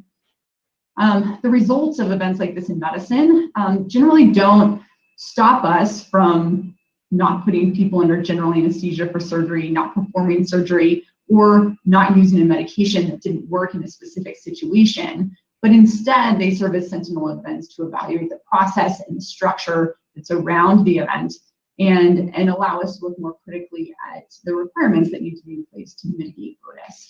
And we've approached ketamine in that same way. So in summary, our system in Denver, we have looked at our patient population that's driving this need, and I think it continues to grow.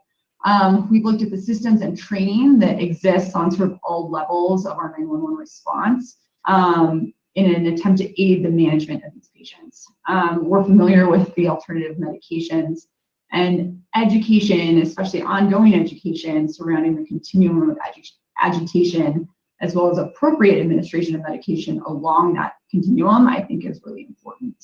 And as I conclude, as a person who has read the summaries of probably of well over 300 administrations of ketamine that have been safe and likely beneficial during my time here at Denver Health, I think we owe it to our patients and providers to continue to treat this medication as we would any other medication. We should be critical of our errors and complications, and we must ensure that appropriate systems and safety measures are in place. If an agency is unable to ensure sort of appropriate training or systems, I think it's a high enough risk medication. We need to be really thoughtful about that before proceeding with using that medication. But we should also be cautious about ceasing to use medications or make sweeping changes based on important but smaller numbers of experiences that are not always representative as the whole, and could result in changes that, at least in our system for sure, might put more patients at risk. And so with that, that is our data and sort of our ketamine system. All right, Dr. Barrett, really thank you for your time this afternoon and presenting the report here from Denver paramedics. So I want to, at this time, open it up to our MPAC members for any questions for Dr. Barrett.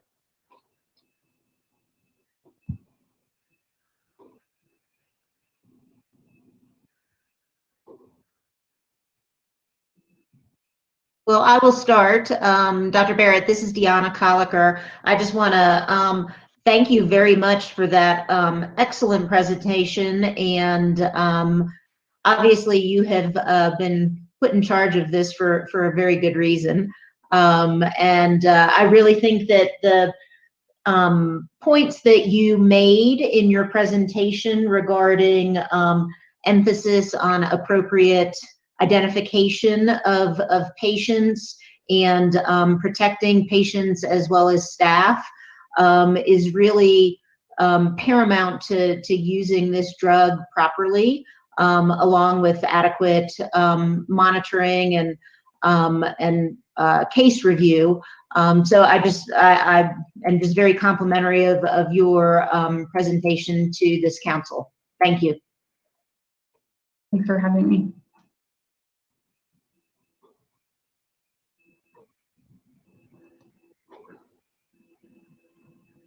All right.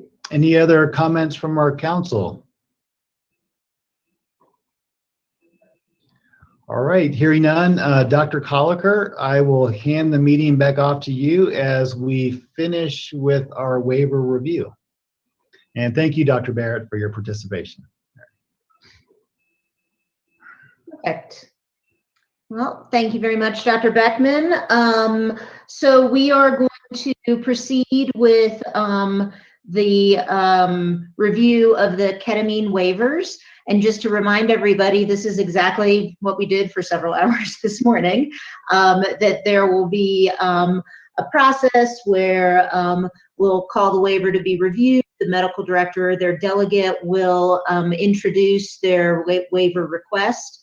We will have discussion by the council members, and then that will be followed by a motion and a vote as appropriate. And then following this, then we will have a period of public comments. So without further ado, we're going to start with waiver number 20053, A, B, and A through H for Dr. Applebaum for ketamine for pain management. And this is for, I can list them all: Arapahoe County Sheriff, Douglas County Search and Rescue, Douglas County SWAT, Elbert County SWAT, Elizabeth Fire, Kiowa Fire, North Central Fire, and Rattlesnake. Is someone on the line for these agencies to present the waiver?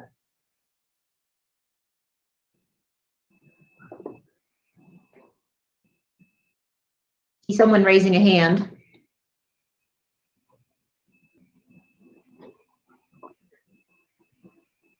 Dave Sanko here.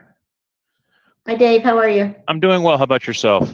I'm doing great. Thanks for asking. You bet. Dr. Applebaum was online. I know he was on shift earlier today, so he may have been called away. But I'm showing him still online. But this waiver is for ketamine for a renewal for pain management for those agencies. And then, unfortunately, we didn't have a whole lot of uses, or fortunately, however you want to look at it. Rattlesnake Fire had 2 uses in 2019. And Elizabeth Fire had 1, and then in 2020, Rattlesnake has had 3 uses. All indications, all uses were met protocol use. The average dose for us was 16 milligrams, and then the average age was fitting right in with your numbers there at 62 and some change. As far as the age, we've had no untoward side effects with the ketamine for pain control with these agencies. Perfect. Thank you, Dave. You bet. This application was reviewed by Mr. Dunn and myself. Will, do you have any questions or comments? Yeah, I think just a couple. Thanks, Dave. So I guess that was my first question. Just confirm you didn't have any uses, right? So there's no renewal data? No, we did have uses. In 2019, Rattlesnake Fire had 2. Oh, that's right. Sorry. No worries. Go ahead. It's been a long day. I know. I guess the other question that I had is that there are some agencies that clearly are not transport agencies. looking at like some of the SWAT teams and DUGCO SAR. I just want to confirm that the agencies that are transporting in those cases also have a ketamine waiver. Yes, that's predominantly going to be, well, like in Elbert County's situation, that would be Elizabeth Fire or Kiowa Fire, or Rattlesnake Fire. In Douglas County and Arapahoe County, that would be South Metro Fire. So yes, the answer to your question. And I can see Dr. Applebaum is on the line. Oh, he's got his hand raised. There we go. Yep, there we go. Can you hear me now? Yes. Yes. Oh, good. And then I guess I thought the waiver request was good. I noted in my notes that it didn't look like that you had sort of an analgesia protocol that addressed all forms of analgesia, like splinting or ice or elevation, that type of thing. And I guess the reason why I was looking for that is that I think it's important to mention that ketamine, we don't expect to be first line for medications, that opioids probably first line. However, that is addressed within the protocol itself. So I don't think it's that big of a deal. Those were my notes. I think just thinking out loud on that, organizationally, it's nice to see sort of a protocol that's deals with analgesia in all of its forms, but there's nothing here that I think I think has a need for revision or anything else. And in general, I'm supportive of the waiver request renewal.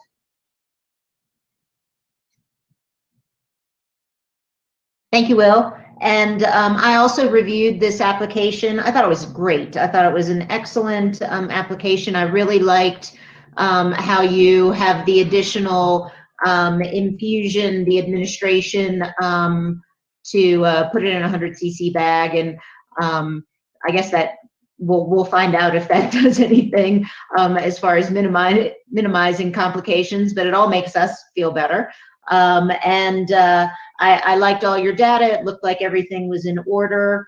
So I didn't have any issues with this application. Any other members of the council have any questions or concerns? I have one more thing, Dr. Colliker, if that's okay. Please. Yeah, I liked that the protocol seems to be ketamine only for the indication of analgesia, which you might have picked up on if you were on in the morning, that I think is I feel strongly about. There is some sort of artifacts from the from other indications here. Again, I don't think it's anything that needs any sort of cleanup or revision. I'll just note it, but it looks like this is sort of intertwined with the same sort of side effects and that we would see for all uses, induction as well as agitated delirium. And I think that for the sake of the practicing paramedic that may be trying to that may be looking at this, having a single page with everything sort of aligned with that one indication, that one use, I think is helpful. City councilors and some representative of the society of statements about how ketamine. And Dr. Barrett, we can still hear you. Hey, Dr. Barrett, will you mute yourself? Or somebody? Subject immediately for the morning. Oh, hold on. Hey, Sam, can we mute Dr. Barrett? Thanks. Okay. I don't think she knows that she's still on. I don't think so either. Anyway, but again, I think that's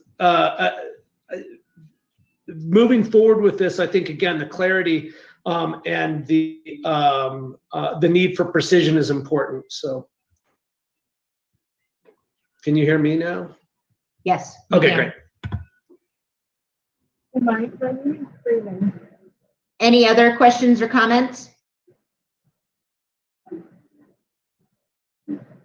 Hearing none, I will entertain a motion. I would move to approve the renewal for ketamine for analgesia for Dr. Applebaum and the agencies listed for a period of 3 years with the annual reporting requirements unique to, or the, with the reporting requirements unique to ketamine. Perfect. We have a motion. Do we have a second?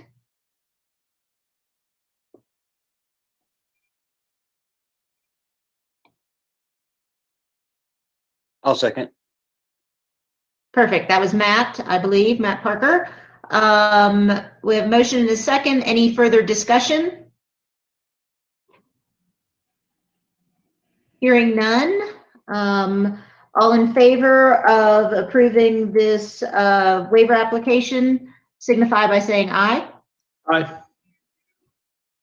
Aye. Or give me a thumbs up. Perfect. Any opposed? Motion carries. Thank you. Thank you, Dr. Applebaum. Appreciate your time. And so moving on, we will go to an initial application number 20054 for Dr. Ashe for ketamine for excited delirium for Southwest Health Systems. Dr. Ashe. Dr. Carter, this is Mike Bateman. I'm sorry to interrupt you. Sam, our host, has lost host controls currently, so is unable to unmute participants. So if you'll give us a minute to try to troubleshoot that. Thank you. I could sing. Okay, I think I'm back on. I think it was a matter of me sharing that was making everything freeze. So we're good. No problem. Thanks, Sam, for quick resolution. Okay, Deanna, back to you. Okay, so is Dr. Ashe on the line? And can we unmute him? Hi, this is Kenton Ashe. Can you hear me okay? We can. Welcome back. Thank you. So we're going to start with your ketamine for excited delirium application, your initial application. We'll do that separate from the pain. So if you could present your excited delirium waiver application. Great. Well, first of all, thank you for allowing me the opportunity to try my hand at submitting some waivers for our agencies. I don't think we've had any waivers in a while. And so again, thank you. Dr. Barrett's presentation was a great segue, as in the Montezuma County area, which is based in Southwest Colorado in the Four Corners area. Our patient population seems to mirror, that of the Denver patient population in regards to sympathomimetics, specifically methamphetamine use. And so we're seeing quite a number of these patients that are at a high risk for harming themselves and others, especially EMS staff when they're under the influence of such substances. In 2019, we didn't drill down the data exactly as far as the number of calls that were run for either substance abuse or specifically excited delirium. However, there were at least 15 cases identified where sedative drugs were given for patients that met a definition of excited delirium. And so after looking at some of these numbers, I felt that it would be a good idea to entertain the idea of adding ketamine to our protocols. Now, this is a very opportune time to do so under a good scrutinous review. And so I think that it's great. I've actually learned quite a bit about a few things that I need to modify in our protocols to make it cleaner and a little more readable for our medics. So we can kind of talk about that as we go forward. Great. This application was reviewed by Mr. Lin and Dr. Weber. Would either of you like to make some comments?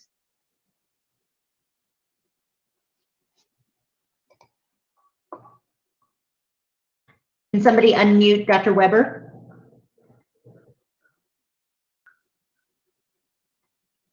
You'll have to resort to sign language, Kevin. Sam and Mike are working on it. Here we go. All right, got it. So Dr. Ashe, I sent some comments last week to Mr. Bateman. Did you get those comments? I did, and I sent an email reply back. I didn't see the reply back.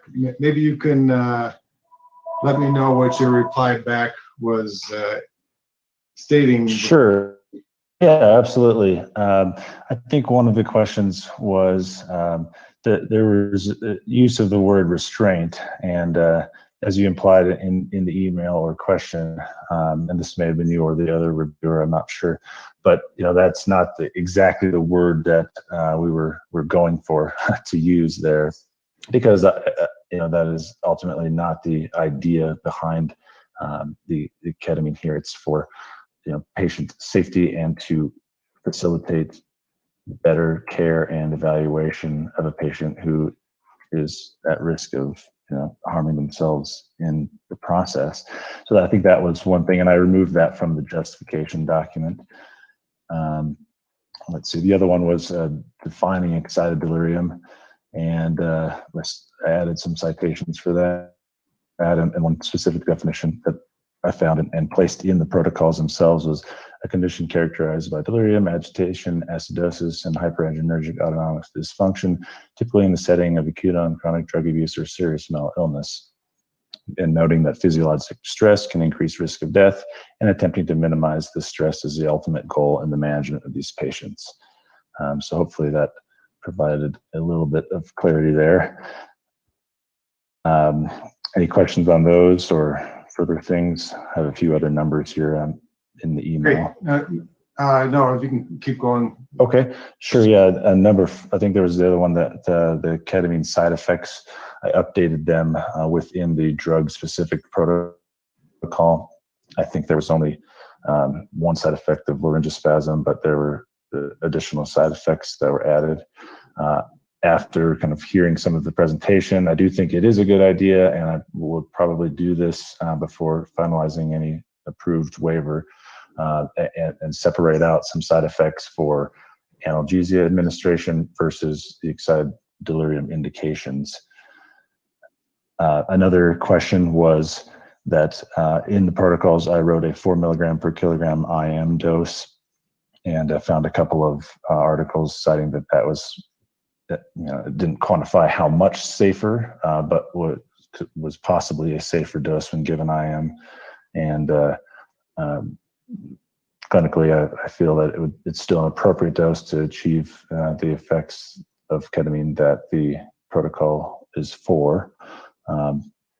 And let's see, the last one is, regarding the two separate protocols, I did have a separate protocol for agitated and combative patients, along with separate protocol for pain management, but the drug protocol is still on one document, and that should probably be separated based on comments so far, and that's easily doable.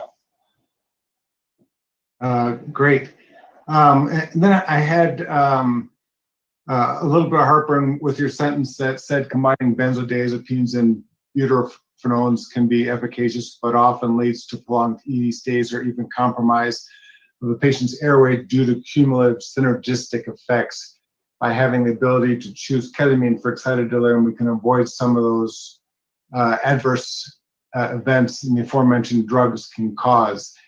And so I have no problem with ketamine for excited delirium, but the part of the paragraph there almost implies that ketamine is safer than benzodiazepines and butyrophenones and will lead to less side effects and less intubation, which I don't think the literature supports. And I think that with Whitney's presentation, there's a continuum of agitated patients, and certainly in the lower part of the continuum, I think that benzos and butyrophenones are possibly a much better choice than ketamine. And so I would ask what your comments are on my comments and possibly change that part of that paragraph. Sure, and thank you for pointing that out. That's actually a very good point. And in the protocol, is certainly ketamine is not first line by any means, and benzos and butyrophenones are still in the protocol for patients that have basically, in the workflow, do not have excited delirium on that continuum. And certainly that would be worth stressing in education, that although this is a new modality and tool, it's not the best or only tool. And I do agree that that should be emphasized.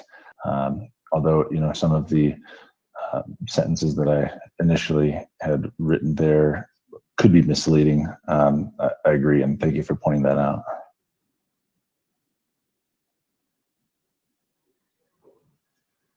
Those are all comments I had. Thank you, Dr. Weber.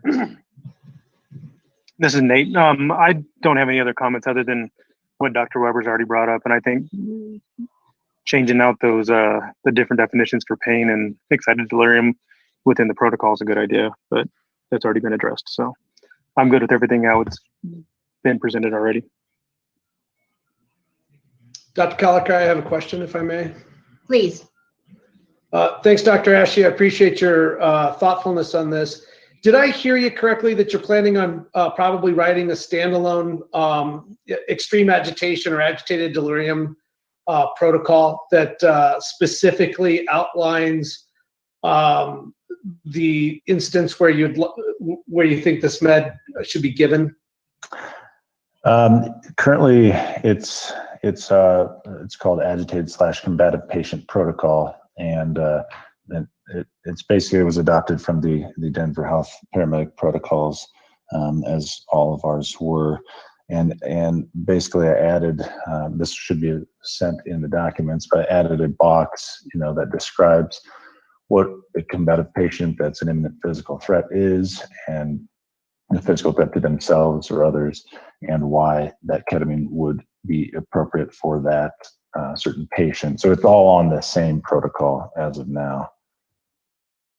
I didn't see it as part of the application packet, although I specifically didn't review this.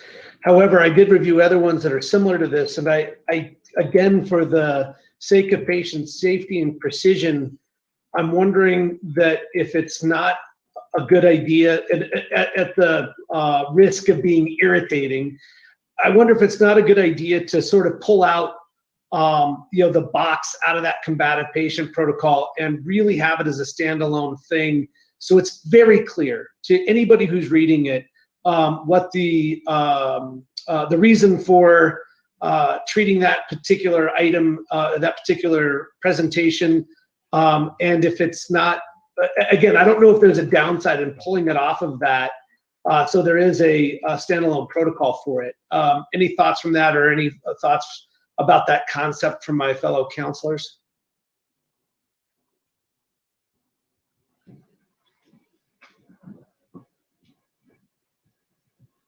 No, I think a lot of us agree with you, Will, that having a separate ketamine for pain protocol, ketamine for excited delirium or agitation is a better way of clearly delineating the usages and precautions and complications related directly to the individual usage.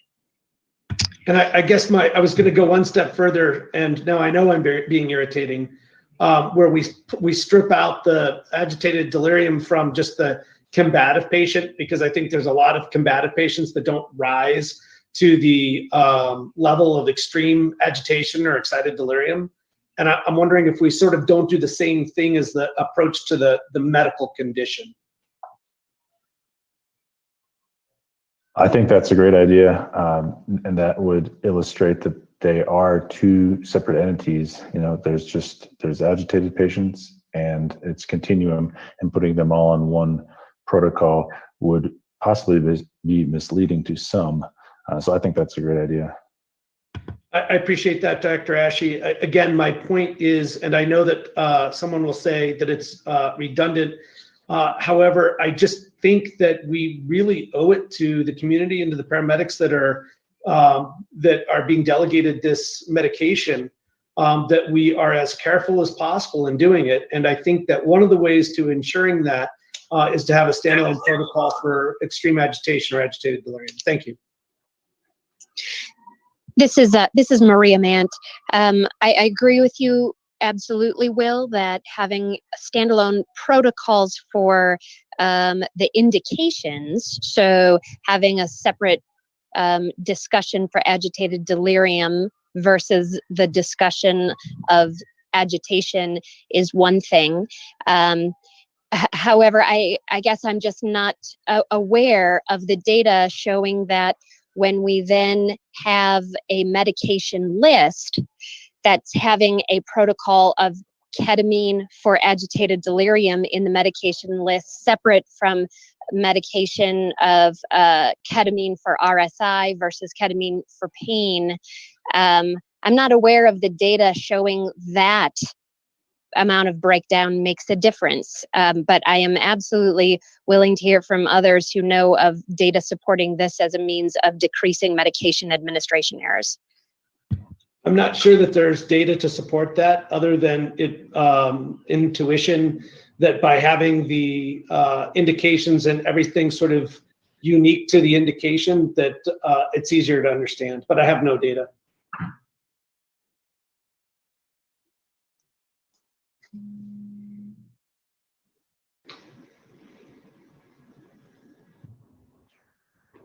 Any other questions or comments from council? I'm just not sure how to proceed from here.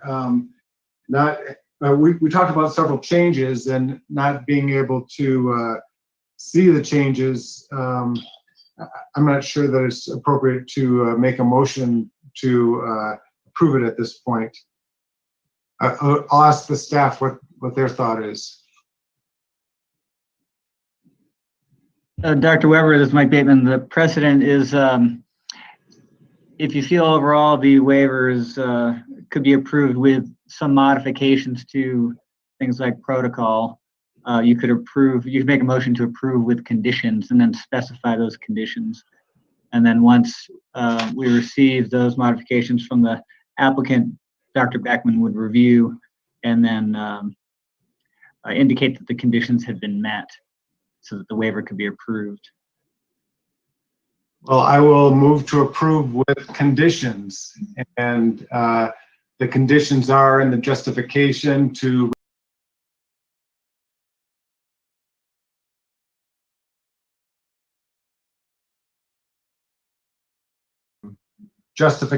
reword the part of the paragraph that seems to imply that combining benzodiazepines and butyrophenones are more safe than ketamine.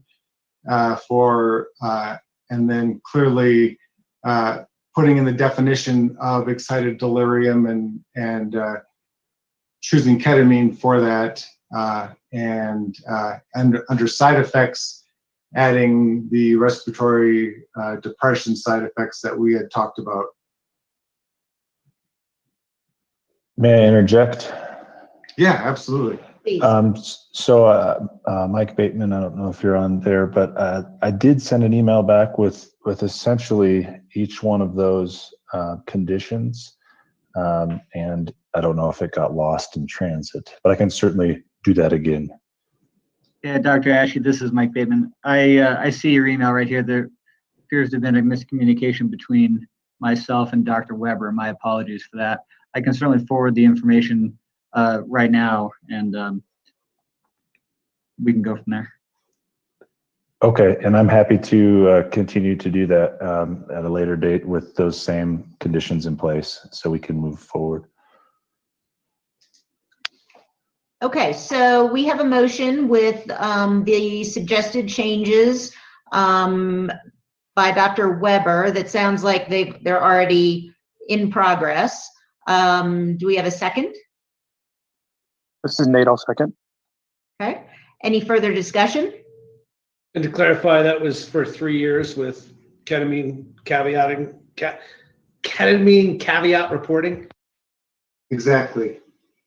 Correct. And again, I can follow up with Dr. Weber just to confirm those conditions are all met. I think the email's out there, so I'll be sure to do that as well. Perfect. If there's any other discussion or comments, Bring it to a vote. All in favor? Say aye. Aye. Aye. Aye. Any opposed? The motion carries. Next, we will move on to Dr. Ashe's initial application for ketamine for pain management for Southwest Health Systems. Dr. Ashe, if you'd like to present that as well. Okay, yeah, I'll keep it brief. As many other agencies have stated, a large geographic area plays a part in the waiver application. Sometimes our ground transports can exceed an hour, sometimes an hour and a half, given the rural and remote nature of the county.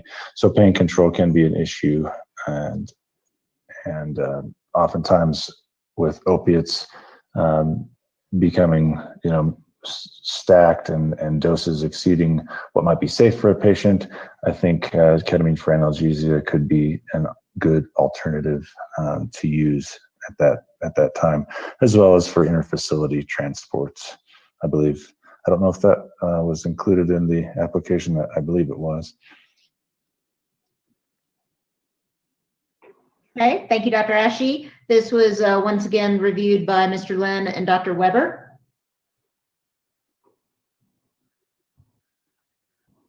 I reviewed it. I didn't have any comments. I thought it was well presented, and don't have any further comments. Nate? I agree. This one was well presented, so I don't have any issues either. I move to approve as presented for 3 years with ketamine pain reporting as required. We have a motion. And I'll second. And a second. Any further discussion?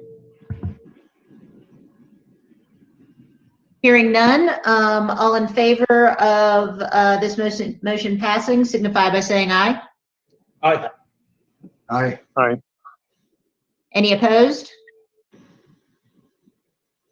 Motion carries. Thank you, Dr. Ashe. Appreciate your time. Thank you all. Next, we will move on to 20-056 A and B, renewal application for Dr. Bronski for ketamine for excited delirium for AMR El Paso and Colorado Springs Fire. Dr. Bronski, you back on the line?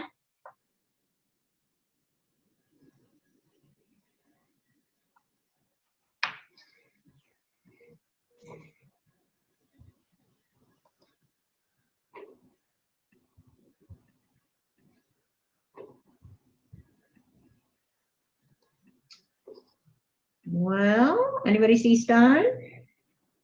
No, I don't see Stein on here, but do we have a waiver delegate or AMR representative from El Paso, AMR, Colorado Springs?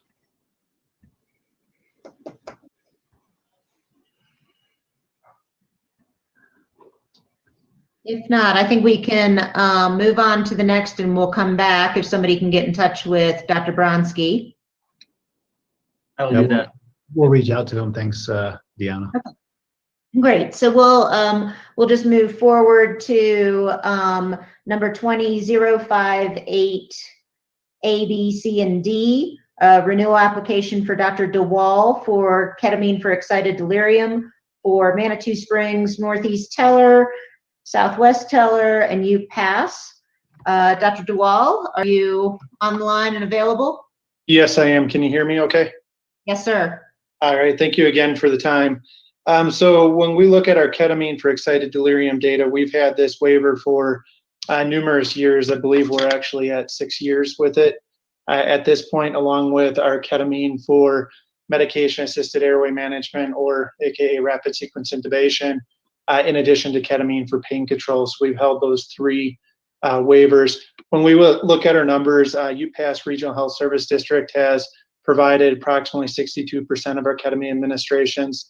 Southwest Teller County EMS 19%, Manitou Springs Fire 19%, and Northeast Teller County Fire has not provided any. And this is on data from 2017 to 2020, currently to July 1st of 2020. The reason Northeast Teller County Fire hasn't is they actually fall within the ambulance district of UPass Regional Health Service District. Although with our increasing call volume, there's belief that they will need ketamine more in the future as the backup ALS non-transport agency within that area. Overall, our total number of administrations has been 21 during this time. Just for a reference point, in the same time frame, we've administered ketamine 101 times for pain control. And then obviously we had it with our airway management stuff we talked about earlier.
Oh, goodness. Yeah, that's great.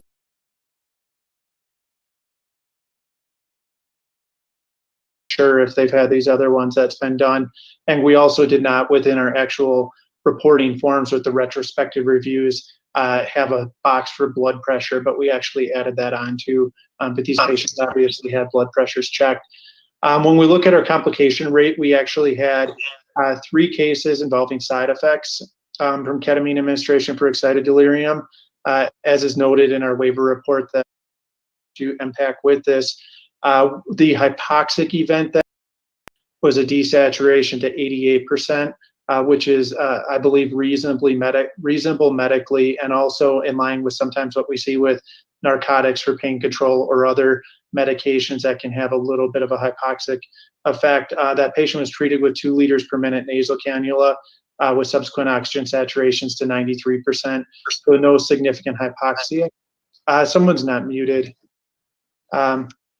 In addition, we had 1 episode of hypotension. Now, that hypotension was actually noted 45 minutes after the ketamine administration, so I do not believe that it was likely related to ketamine being that far out. We did note in that case that the patient could have had documented at least more frequent pulse oximetry checks. We did speak with the provider on that. There was more done. They just weren't all documented. So that provider did go through some remediation, and we have not had any additional issues. And then the last adverse event was a hypersalivation, of which is a known adverse event with ketamine administration in any of the levels, including pain control. And that hypersalivation episode was immediately recognized by the EMS clinicians and treated with atropine per our guidelines successfully without any airway compromise. We do also track our patients for admission and intubation criteria. Our data is different than the states with this. As far as admission, I think we're fairly similar. 13% of patients were admitted, 73% were not. That doesn't mean that they were discharged home. It means they went to potentially an alternative site, such as a psychiatric hospital, et cetera. 14%, which was 2 cases in this small number, we just didn't know, and that was a case where one of our fire departments, Manitou Springs, hands them off to AMR Colorado Springs, which also carries the ketamine for excited delirium waiver, and we did not get follow-up on that.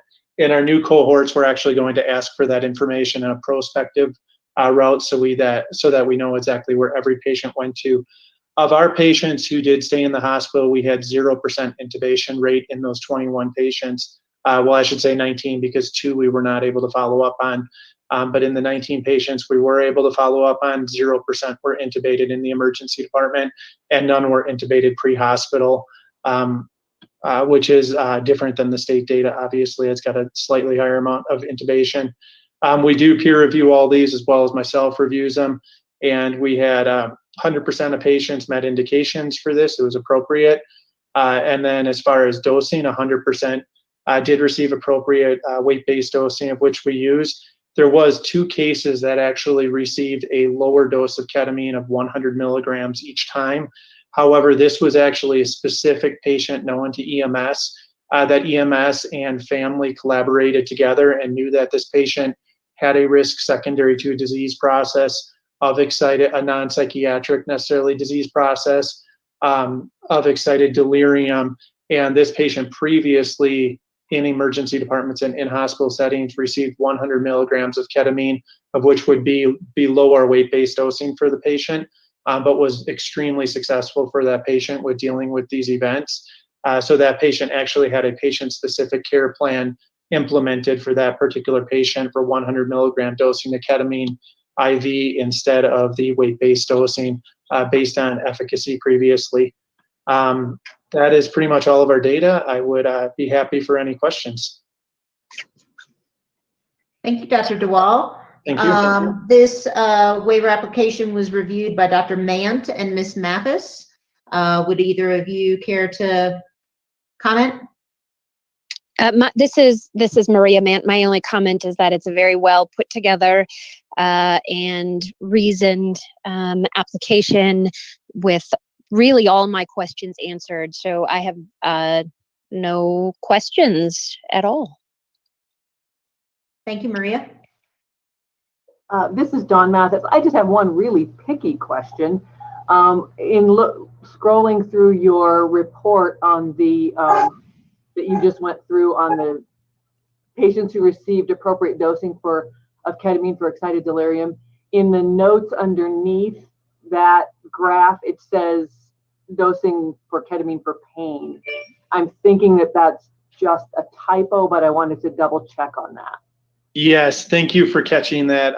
You are correct, and I will correct that for a future report. So we had some assistance, as I mentioned, with our CU and Shoots medical student colleagues, and that is definitely a typographical error when we were putting it in, because we do have ketamine for pain reported, as you know, separately in this full report of all of our waivered and reportable skills. So thank you for catching that, and I will assure that's corrected for the future. Sounds like they get a grade down, medical student. Yes. They were definitely helpful with this QI, so we really appreciate it. I was thinking I could trade you a medical student for the template that we loaned you for. There we go. Dr. Caliker, I have a comment, if I may. Please, Mr. Dunn. Again, I know I'm irritating. I'm no longer apologizing for it at this point. I thought it was a really good waiver request. I think that there are at least one place in your protocol where you mention chemical restraint. I think sedation for patient safety is sort of the term I think Joint Commission certainly appreciates seeing. So it is picking nits for sure, but I think the next time you do a wash and rinse of those protocols, if it were me, I would consider taking out chemical restraint and replacing that with what we're really doing, which is sedating for safety. Yeah, Will, do you know where that was within the guidelines? By any chance? I do. Hang on one second, and I will find that. And I have the same comments for Dr. Bronsky that uses a very similar protocol, but it's a little bit different than what you've got. This looks like it's actually maybe one revolution more recent. Yeah, and Will, just so you know, what we do is we actually meet, the city of Colorado Springs area meets as a group. Our region, which includes Dr. Weber and Paul Numson, meet as a group, and then Teller County itself then does its own revisions, and ours are a bit different based on, you know, our local environment as well. I'd be happy to make that change. I just want to make sure it wasn't a misunderstanding of the section that says use standard accepted restraining techniques, including commercial restraints and not chemical. But if it is in there and we can find it, I'll dig through this. I will definitely get that corrected. One other thing that I did not mention to MPAC that we've made changes on too is we have expanded kind of a more objective approach to be able to document truly levels of agitation or psychoses in these patients. And what we're actually doing, of which we also implemented with our medication-assisted airway management, is using the Richmond Agitation Sedation Score. So within our guidelines, we actually have a breakdown of different levels of agitation, where RASS of 0 to +1, or which is more of a cooperative or mildly agitated patient, could be a schizophrenic break where they're having a lot of hallucinations and really want some medicine. We're using oral Zyprexa on that patient. When we get to a 2 to 3, which is more of that moderate agitation according to the RASS score, we're looking at and have used in the past Geodon and benzodiazepines. And then truly for that excited delirium, aggressive agitation, which would be defined as a RASS of +4, our options are ketamine, and then if it is available, droperidol is another option as well, although that is extremely difficult to get still currently. Yeah, I thought that was great. Actually, I like that part of your protocol, which I think makes it very clear the patients that are candidates for the ketamine. Dr. DeWall, I'll apologize to you and to the entire council that I cannot find where I saw that chemical restraint. It's possible that I saw a commercial and then my expectations were met and I ran with it. So my apologies. I can't find it. It's probably. And I'll go through this and double check and triple check again. And I was wondering, because it was easy when I first read it, I thought that was the spot too, and then saw the difference there. But I will definitely go through and make sure it's nowhere in here. You're very gracious. And again, I think that's sort of stylistic almost, but bordering on substance. So thank you for being gracious. Thank you very much, Will. Any other comments, questions for Dr. DeWall from council members? If not, I will entertain a motion. I move to approve the DeWall ketamine for excited delirium waiver for 3 years plus standard reporting. I second that. I have a motion and a second. Any further discussion? Not hearing any. All in favor, please signify by saying aye. Aye. Aye. Aye. Any opposed? Motion carries. Thank you, Dr. DeWall. Appreciate your diligence and attention to detail. Thank you very much. I appreciate all of your time. And I understand that Dr. Bronsky is back with us. And so we could circle back with him. Stein, are you here? Yeah, can you hear me now? I can. Great. I apologize to the council.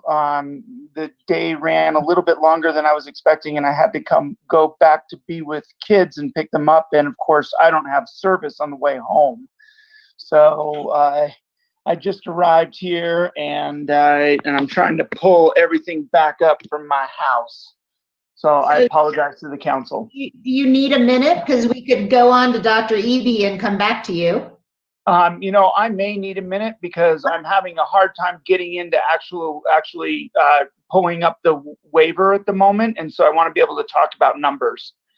And I would appreciate that, because I think that kind of detail would be good for the council. I see Dr. Eby has his hand raised. And so with council's permission, we'll skip Dr. Bronsky again and come back to him. And we will do Dr. Eby's transfer applications for, this is not for staff 20-059 and 060. Actually, we'll do 59 first. This is ketamine for excited delirium for Larkspur Fire. Dr. Eby? Good afternoon. It's nice seeing your faces and hearing your voices. Hi, Jean. How are you? Nice to hear you.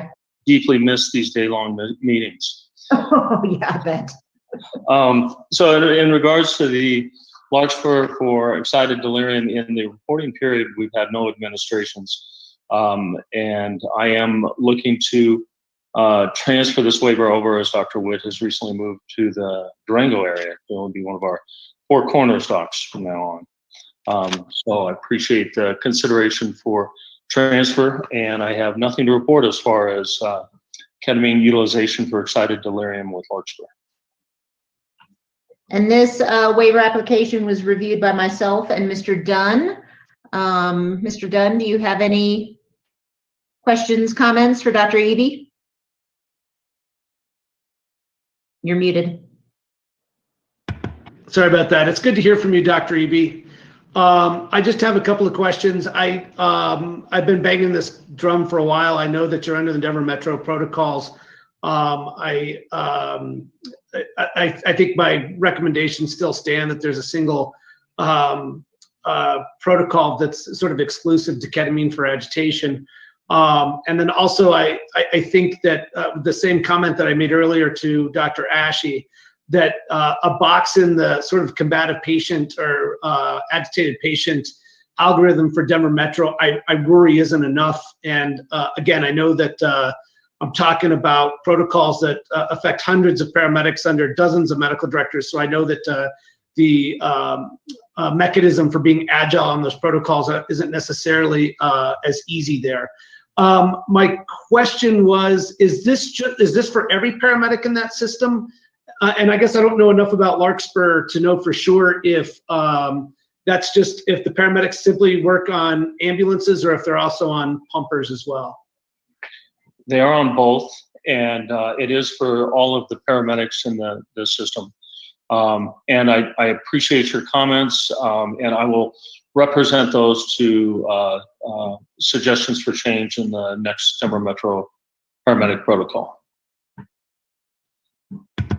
And are you, is training, do the medics switch back and forth between the pumper and the ambulance there, Dr. Eby? They do. So if you're training a paramedic, all the paramedics, it's because of the expectation that they will function as a transport medic as well as being on a pumper. I got that correct? That is correct. Great. And then the only other question I had is, how often do you need to do initial training with those, with the medics that are coming in there? Is that just people are promoting from EMT, or do you guys have to hire from time to time? So in the last month that I've been their medical director, I've done it 3 times last week. So I would say that, you know, we'd like to conduct training for, certainly for the pain management and ketamine utilization twice a year.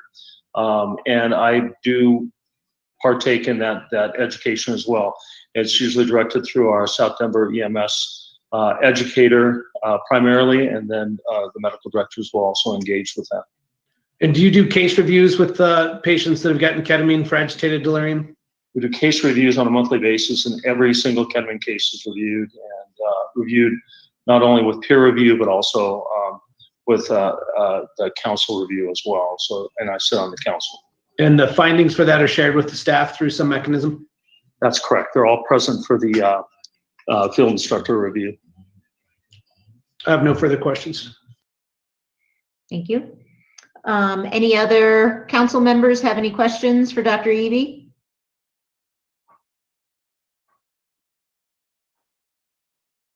Hearing none, I would entertain a motion.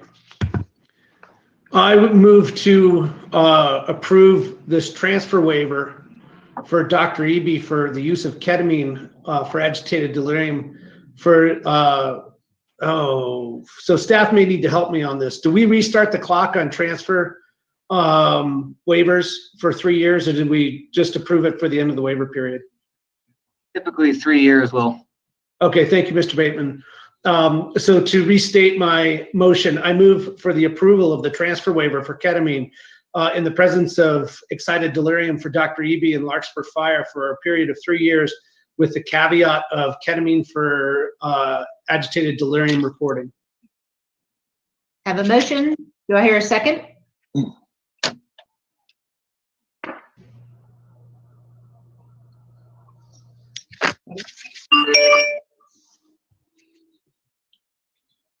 Dr. Mant, are you trying to second? Yes. How did you guess? Oh, I guess I was not I thought I was muted. I raised my hand when I could have used my voice. I'm getting super good at this. I'm totally getting okay, we have a motion and a second. Any further discussion? Hearing none, all in favor of this application, please signify by saying aye. Aye. Any opposed? Motion carries. Moving on to 20-060, again with Dr. Eby, transfer from Dr. Witt, ketamine for pain management for Larkspur Fire.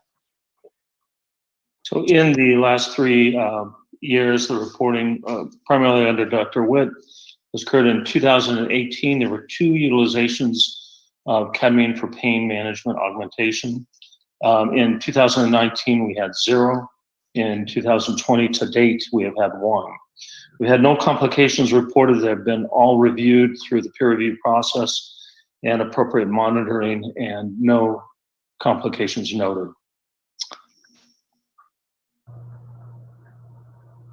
Excellent. This was reviewed by myself and Mr. Dunn. Mr. Dunn, do you have any comments? I really liked the initial training PowerPoint that was submitted with the renewal. I'm sorry, with the transfer. As I've worked through a number of these waiver requests, I'm sort of left to guessing what the actual initial and renewal training is. So I appreciate that that was included, and I thought that the transfer application was good. The questions that I had with this were answered when I asked them about ketamine for excited delirium, so I have no further questions. And I also had no questions. Any other of the council members have any questions or concerns for Dr. Eby? Hearing none, seeing no blue hands, I would entertain a motion. I will move to recommend the approval of the transfer waiver for ketamine for analgesia for Dr. Eby and Larkspur Fire for a period of 3 years with the caveat of ketamine for analgesia reporting. We have a motion? Second?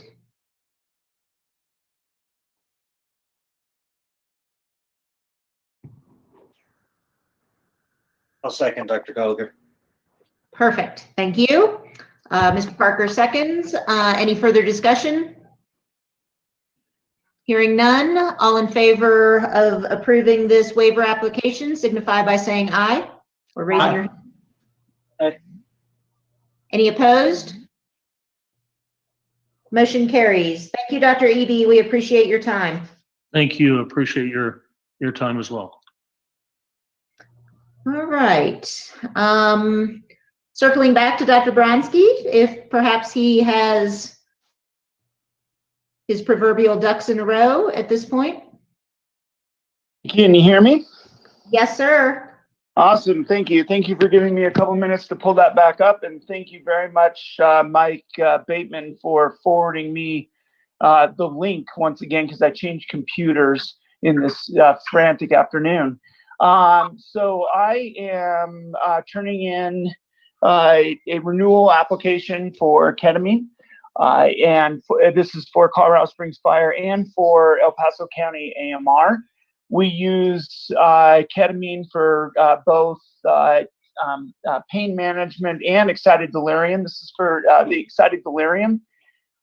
Looking at our numbers, we do use this a fair amount. The far majority of what we use it for is for pain management, but we do use it for excited delirium. If you took an average of how much we are using it, it's anywhere between about 15 to 30, and 30 would be high, so it's more around an average of about 20, 23, 24 times a month for the last 3 years. Until the most recent months where it's taken a significant dive. And I have a hypothesis for that, but one of which is that we've also added some other tools to our tool chest for extreme agitation. But also it's just been a very strange last few months, I think, for everybody. Our average dosing, we did go to a standardized dosing, asking the paramedics to give a 250 milligram dose to the average size adult, and then to reserve the 500 milligram for fairly large people. And I think that the paramedics have done a very decent job in doing that, and figuring out which patients require which dosing. We have had, when we average out all three of the last years, we do have 2% that were listed by the paramedics as having hypersalivation, something that was significant enough that they felt like they needed to suction or to help the patient out in one way or another. And then also documented of approximately 4% respiratory depression. Now that is a very subjective detail. We do go and match that against all ketamine uses that were given in sedation doses. We match that against the hospital notes and which patients may have ended up intubated. We did have a very small handful, less than 1%, that ended up intubated, and there just didn't seem to be a systematic reason for that. A lot of it was in the few cases, and since there's so few, it really is hard to be statistically significant, but the physicians did mention the significantly low GCS that did not seem to be resolving. And then one of them was complicated by what we think was an extensive amount of polysubstance abuse on board. And the outcomes of those people, they were all extubated. There were no people who had received ketamine that had adverse outcomes to discharge.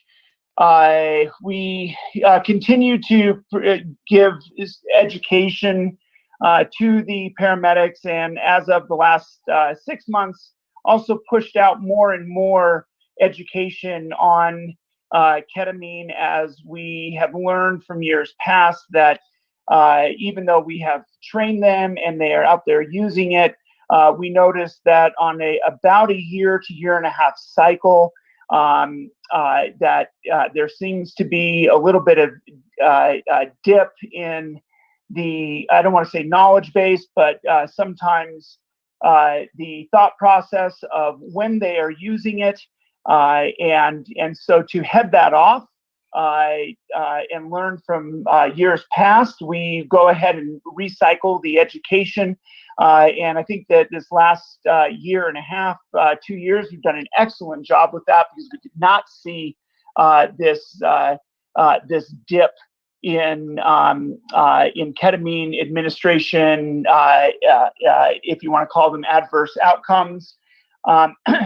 So we continue to use it and find it to be an extremely valuable tool. We have a total 3-year usage of 236 doses, and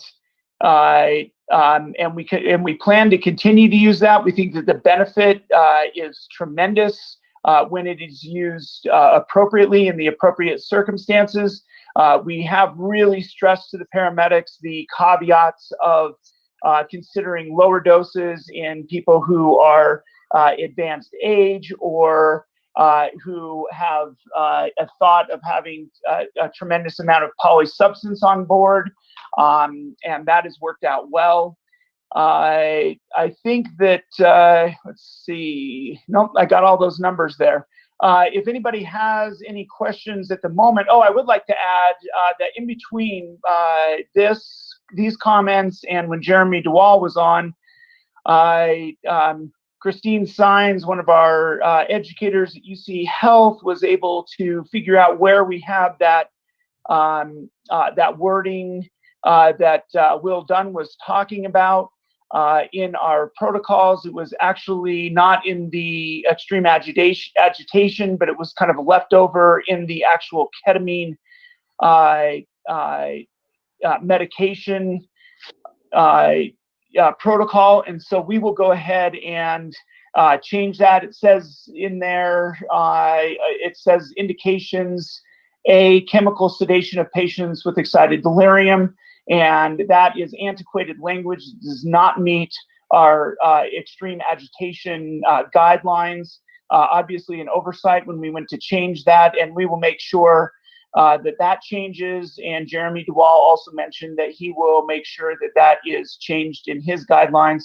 And I think I can speak for everybody else, since you've heard multiple times today that we all work as regional medical directors and try to have the same baseline guidelines. I'm assuming that there are others, including Dave Hakkarainen and Tim Hurtado, that still have that in their guidelines, and so we will make sure that that wording gets changed. And with that, I'll hand it over for any questions. Thank you, Dr. Bronski.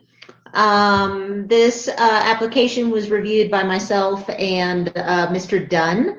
Mr. Dunn, do you have any comments, questions?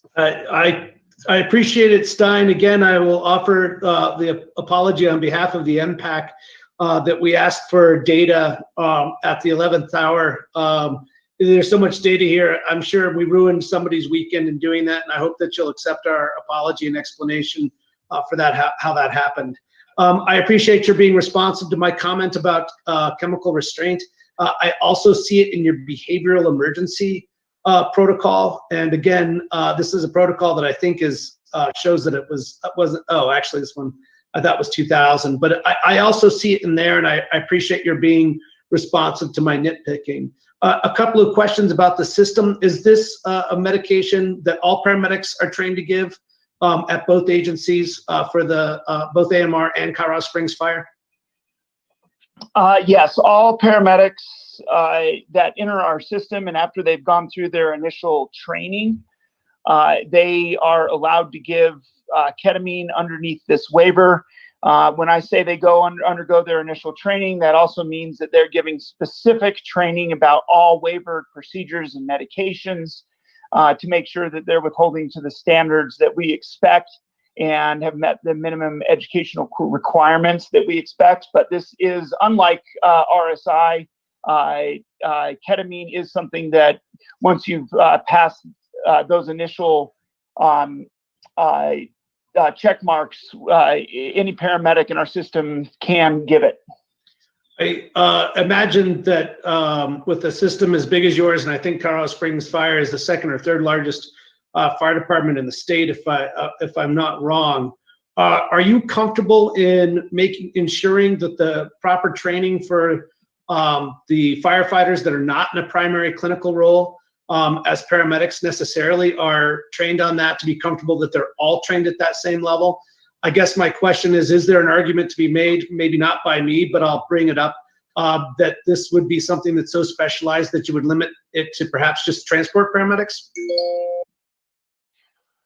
Well, I would say that we feel pretty comfortable with the idea that we have all paramedics doing that. We are very cognizant, especially on the fire department, because they tend to be more stationary than the transport service paramedics, that there are some that definitely don't have the opportunity to give ketamine as much or use certain procedures as much. Being very aware of that, we do watch them very carefully. We really make sure that they do have the education. We feel as though there are enough time discrepancies in such a large system that there are plenty of times where Colorado Springs Fire Department is on scene and has almost fully or completely managed a patient before AMR gets there. That's not all the time, but it does happen quite often. And so we don't really feel as though it's the best to try to limit it to a transport agency. We think that there's value on both ends of the spectrum for EMS arrival and also for transport.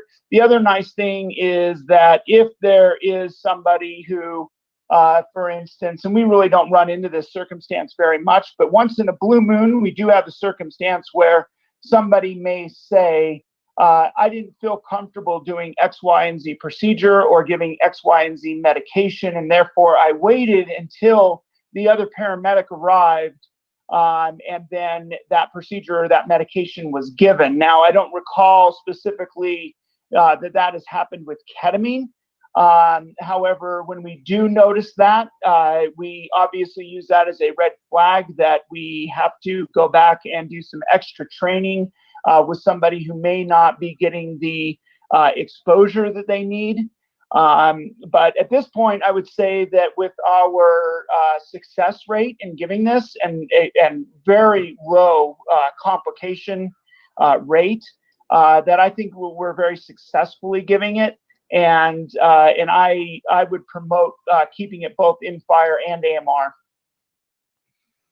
All right, I appreciate that. I think that this is a well-written application. I appreciate that being able to see the numbers and the data that you provided. I appreciate that you are listening to my concerns about the language in the protocol. I guess the final question that I have, I'm referencing a behavioral emergencies protocol.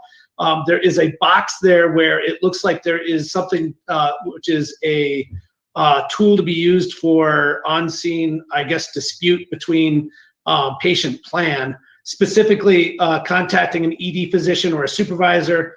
All EMS personnel agree on the plan. If not, the fire department officer will make the final decision on scene. Does that happen very often? And and again, you don't have to go into detail about this, but does the fire department officer have the authority of overriding medical control? Oh, no. You asked, so you're going to get the answer here. Yeah, but I'm also looking at the clock, and my fellow counselors hate me. No, I'm kidding. But that's actually an excellent question.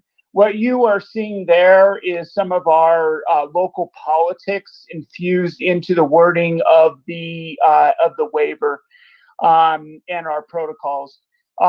We really do a very good job, I believe, with dealing with psychiatric and behavioral patients in the field. I think we have our fair share of them. Uniquely, but separately to this application, if you remember, we do have separate teams that are mobile integrated behavioral health teams that circulate and take care of the far majority of psychiatric calls in the city and in the county. And so we have these protocols specifically written out, knowing that those teams are not available all the time because they may already be busy, or it may be in one of their off hours, which actually over the last few months don't exist anymore because we have swing and night shifts for those. And we historically have run into circumstances where there may be a couple of providers or one provider that feels as though it's okay to leave somebody on scene, but there's somebody else who really thinks that they need to go in. And we have ended up, I would say years ago, where people were having some arguments about this. And then what they would do is they would call in and they would talk to X emergency department physician. And depending on who was making that call, they could kind of sell the picture or sell the product to have a tint towards what their storyline is. And then we would end up with some post-scene arguments, not right there in front of the patient, but in QA review. And we were trying to figure out a better way to handle that. And so in the end, we've changed a lot in our system. First of all, with the advent of COVID, which we didn't really go into in this, we've gone to nearly 100% Pulsera activated medical control directly to the EMS physicians. And the crews very, very rarely, if ever, call into the emergency department to spin the roulette wheel of getting a hold of Dr. Y or X to get an answer with somebody who maybe doesn't know their scope of practice and the kind of the rules of engagement with EMS.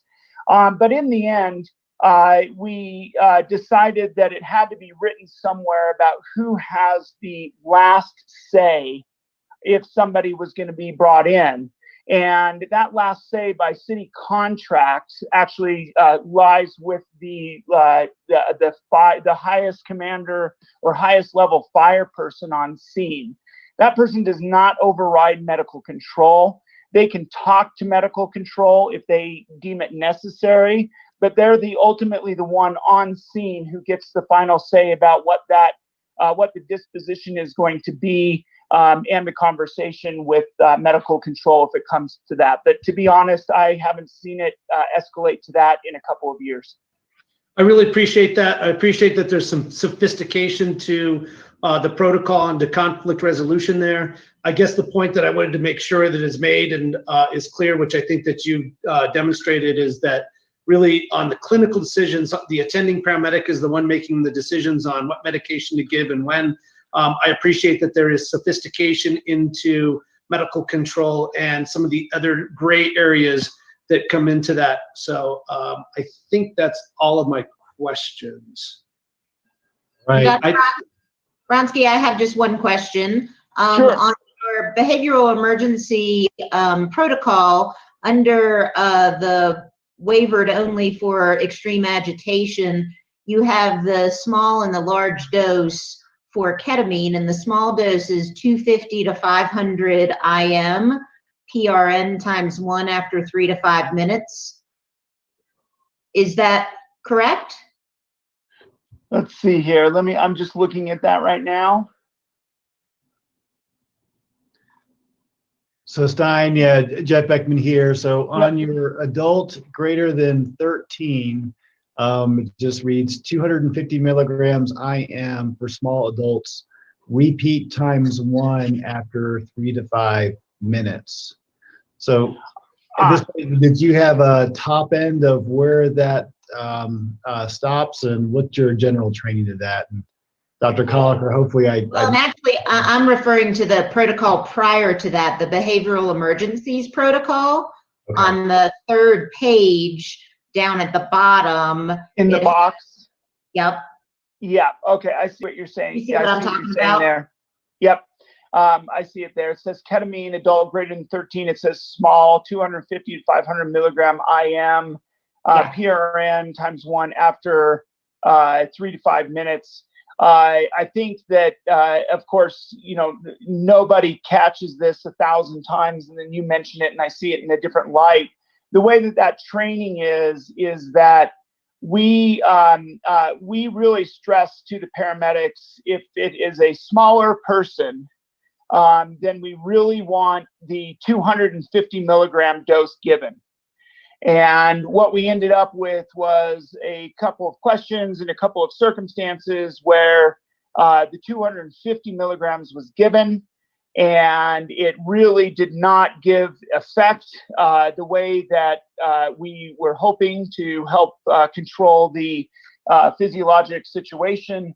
And so the paramedics were under the impression, in the way that we had it written, that they could not repeat that or could not go up to a 500 milligram dose. And there were some that honestly said, we know that this is a larger person, but they would certainly like to start with a lower dose and be more discretionary on that. And then they felt like their hands were tied because they could not go and give a dose that equaled the full, weight-based equivalent of potentially 500 milligrams, because they already gave 1 dose. So we had changed this wording to say PRN times 1. The intent there was not to be giving somebody 500 milligrams and then repeating that with 500 milligrams 3 minutes later. The intent, it was that if they have been using their discretion or they chose to give a smaller dose, and it wasn't giving them the effect, that they could then go on to give sort of the second half, per se, of that dose if needed. But I see that we need to change that wording a little bit to make that clear. I hope that that answers your question. It does. Thank you. Yep. And Dr. Bronsky, this ketamine data is all use, including RSI. Is that right? I think it is because I'm looking at some ketamine doses that caught my eye that were below protocol dose, but it looks like to me that those are given IV, and they seem more like induction doses with a repeat. And Will, if you scan all the way to the right. Oh, I had to scroll over. Sedation. Oh, look at that. Hey, there's a whole half of this spreadsheet I didn't see. There you go. Right. So the ones that are highlighted, well, not highlighted, but you can see that it says reason pain management or reason, delirium or sedation. And yeah, so I hope that clarifies. Yep. Sorry about that. No worries. I was scrolled to the right, limited on that. Yeah. Sorry. Okay. I'd like to just say these are really important details. Thanks for the council for this. Just want to make sure that folks are aware we are over the 4-hour mark this afternoon. So would want to just encourage the council to move forward and on our waiver recommendations so we can get through the rest. I know a lot of people have been waiting, so appreciate the council's diligence. Noted. I think we're doing our best here. Any other comments for Dr. Bronski or questions? If not, I would entertain a motion. I would make a motion for to approve the renewal for ketamine for agitated delirium for Dr. Bronski for his agencies for the period of 3 years with the reporting caveat unique to ketamine for delirium. Have a motion? Have a second? Just raise your hand. Yes, Dr. Weber seconds. Any further discussion? Hearing none, all in favor of approving this waiver application, please signify by saying aye or raising your hand. Aye. Aye. Any opposed? Motion carries.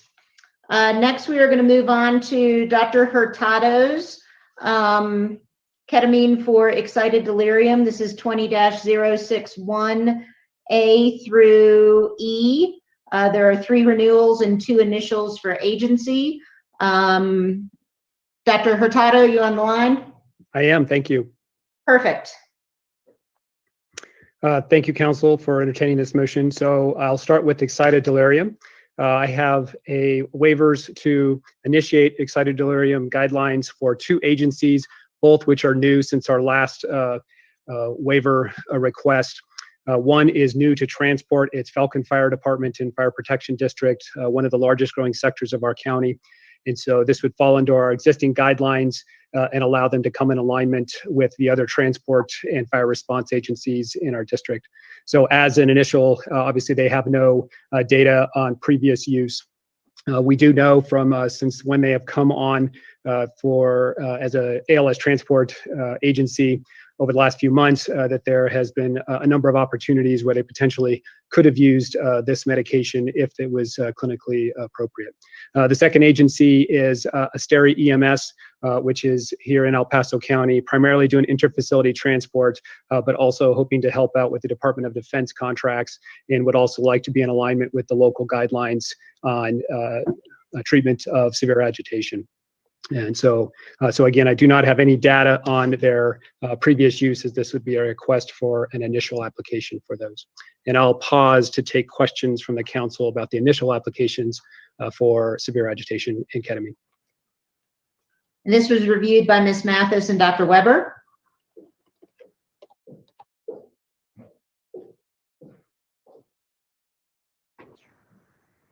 Dr. Weber needs to be unmuted. I don't have any questions. And Dawn?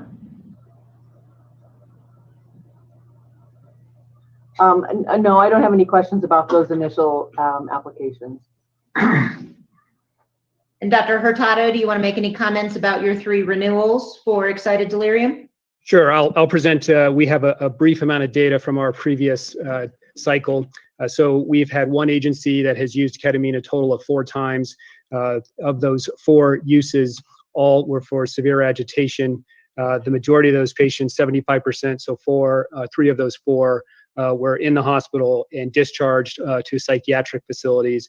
The one patient that was not discharged was intubated when they arrived at the hospital, but after review of the records, this was thought to be secondary to polysubstances use, heavy alcohol use, and ended up going to the ICU and had significant withdrawal from what was thought to be alcohol clinically days later. And as such, it was not felt that the ketamine itself was the proximate cause of the reason to intubate this patient. Max, there was a number of uses of oxygen in these four patients. Clinically, that the paramedics felt that they were in need of the supplemental oxygen. Pulse oximetry, the lowest that we saw documented was 87%. All responded to the supplemental oxygen and/or airway maneuvers for this patient population. Thank you, Dr. Hurtado. Dr. Weber, Ms. Mathis, do you have any questions about these? No, I don't. I assume your guidelines are the same as Stein's, and so the minor change that was discussed earlier is probably appropriate, or you guys probably discuss it together. That is correct. Yes, we have noted that there was a typo in the guideline that was sent to the council, for which I apologize. Our goal is to align our guidelines with the Greater El Paso County, City of Colorado Springs AMR, since we run mutual aid with them, so that we are all in the same sheet of paper / alignment. And so we will make the same changes as already been recommended to Dr. Bronski. With that in view, I would move to approve the waiver for 3 years with the standard ketamine reporting. Have a motion? Second. I have a motion and a second. Any further discussion about Dr. Hurtado's excited delirium? I just had a comment. I did appreciate that in his data collection, there he does have what interventions were given to the patient prior to administration, with example of chokehold, patient tased, patient restrained. So there is some information here on what the situation was of the patient when they came to EMS, and I think that that's useful information. Great. Any further discussion? We have a motion and a second. If all in favor of passing this motion, say aye. Aye. Aye. Aye. Any opposed? Motion carries. Next, we will move on to 20-062A through E. These are all initial applications for Dr. Hurtado for ketamine for pain management for the previous 5 agencies mentioned. Dr. Hurtado, you want to present this application? Yes, so these are actually renewals for 3 of the 5. Then we lapsed on an oversight on my part and decided to wait until we were renewing our ketamine for severe agitation, so they'd be on the same cycle. So we actually do have some data from previous years before the lapse of our previous waiver. We had a total of 38 uses of ketamine for pain. The average dose was 28 milligrams. The 60% of these patients required only 1 dose, so 40% required 2 doses. The vast majority of them got this medication IV, with a small number getting them IM. The 2 main complications or side effects reported from this, one was, quote, the patient was wiggly, which I'm not exactly sure I would classify that as a ketamine complication as much as a side effect. There was 1 emergence phenomena for which the paramedics were able to verbally de-escalate the patient, and no other interventions were needed. There were no intubations and no other untoward outcomes in this data set. Thank you, Dr. Hurtado. This again was reviewed by Ms. Mathis and Dr. Weber. Dawn, do you have any comments? No, I don't have any comment. Thank you. Dr. Weber? No comments. I move to approve for 3 years of standard ketamine reporting. Second. Any further discussion from council members? A motion and a second. All in favor of approving, please signify by saying aye. Aye. Aye. Any opposed? Motion carries. Thank you, Dr. Hurtado. Appreciate your time. We're going to move on to Dr. Knight. This is at the end. It's at the end of one of my lists and in the middle of the other. So this is 20-069. This is a transfer for Dr. Knight from Dr. Squiat for Colorado River Fire for excited delirium. Dr. Knight, are you on the phone?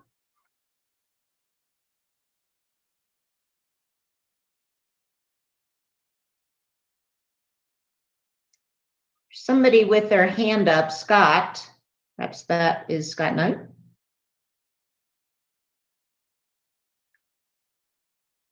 No idea.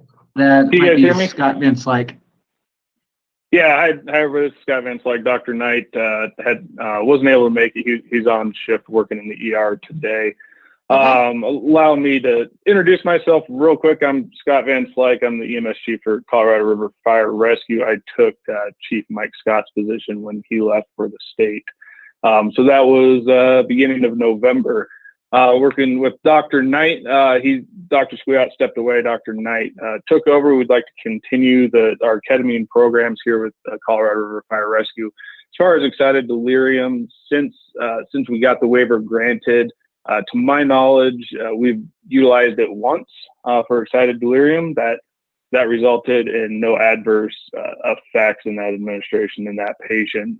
Within our region, we do have a large contingency of methamphetamine users. Of interesting note as well, we're going through some staffing shortages due to a failed mill levy attempt, which will force us to have a little bit smaller response. So I feel like having ketamine for that safety aspect of both the providers and our patients is imperative, given the methamphetamine in our area. Thank you, Scott. This was reviewed by Mr. Lynn and Dr. Weber. Either of you have any comments? No, I didn't. Oh yeah, I do. So in the side effects, you only mentioned laryngospasm and not respiratory depression. And I thought it looked good, other than if you add in the side effects respiratory depression. The literature you quote was the American Journal of Emergency Medicine from 2018, and their intubation rate for ketamine was 57%, which is much higher than any other literature I've read, but it certainly does have some respiratory depression that everybody that administers it should be aware of. Yeah, we can get that added in there, no problem, Doc. Thank you, Dr. Weber. Any other comments? No, I thought it looked good as well, other than those few changes that Dr. Weber already mentioned. I think it looks great. Great. Thank you, Nate. Move to approve for 3 years with standard ketamine reporting. Second. And I'll second. I think Mr. Dunn beat you. Any further discussion? So we will call to a vote for approval of this transfer to Dr. Knight for ketamine for excited delirium. All in favor, say aye. Aye. Aye. Aye. Any opposed? And for clarification, this will be for standard 3 years with typical ketamine excited delirium reporting. Right. Motion passes. Next, we will go back to Scott for the transfer 20-070 for ketamine for pain management. Any questions or comments? Or the data that I have, the data that I have, we've used it approximately 20 times. We haven't had any documented adverse effects in any of those administrations either. I do not have as detailed information and statistics as all the previous doctors, just due to my short tenure here. But we'll be looking to provide those in the future. Okay. This once again was reviewed by Dr. Weber and Mr. Len. I think my only comment would have been just to see the data, but he just explained why it wasn't there. So in the future, just make sure that's included. Otherwise, it looks good for my end. Great. I have no other comments. Thank you. Move to approve for 3 years with standard ketamine reporting. No, second. I have a motion and a second. Any further discussion? All in favor of this proposal signify by saying aye. Aye. Aye. Aye. Any opposed? Motion carries. Thank you. Appreciate your time. Thank you, Council. All right, we're moving on to Dr. Riccio. For ketamine for excited delirium, we have 2 renewals and 1 initial. Actually, I have, yes, 2 renewals for North Fork and South Metro and 1 initial for Columbine. Dr. Riccio or a representative, anybody on the phone? Yes, it's John Riccio. So I'm on the phone. Also, I believe Dave Sanko is here. I am here. Thanks, Dave. Dave has some of the specific information if you have questions in terms of numbers, but I'd like to first thank everybody for their presentations and the data. It's been really helpful and interesting to hear this. We've had excited delirium at South Metro since 2013, so I think this is our 3rd renewal at South Metro. I can make the Columbine and North Fork very quick in the fact that we will not be going ahead with the initial for Columbine, I believe, and there's been no uses of the medication for excited delirium with North Fork. So I'd like to concentrate on our South Metro experience.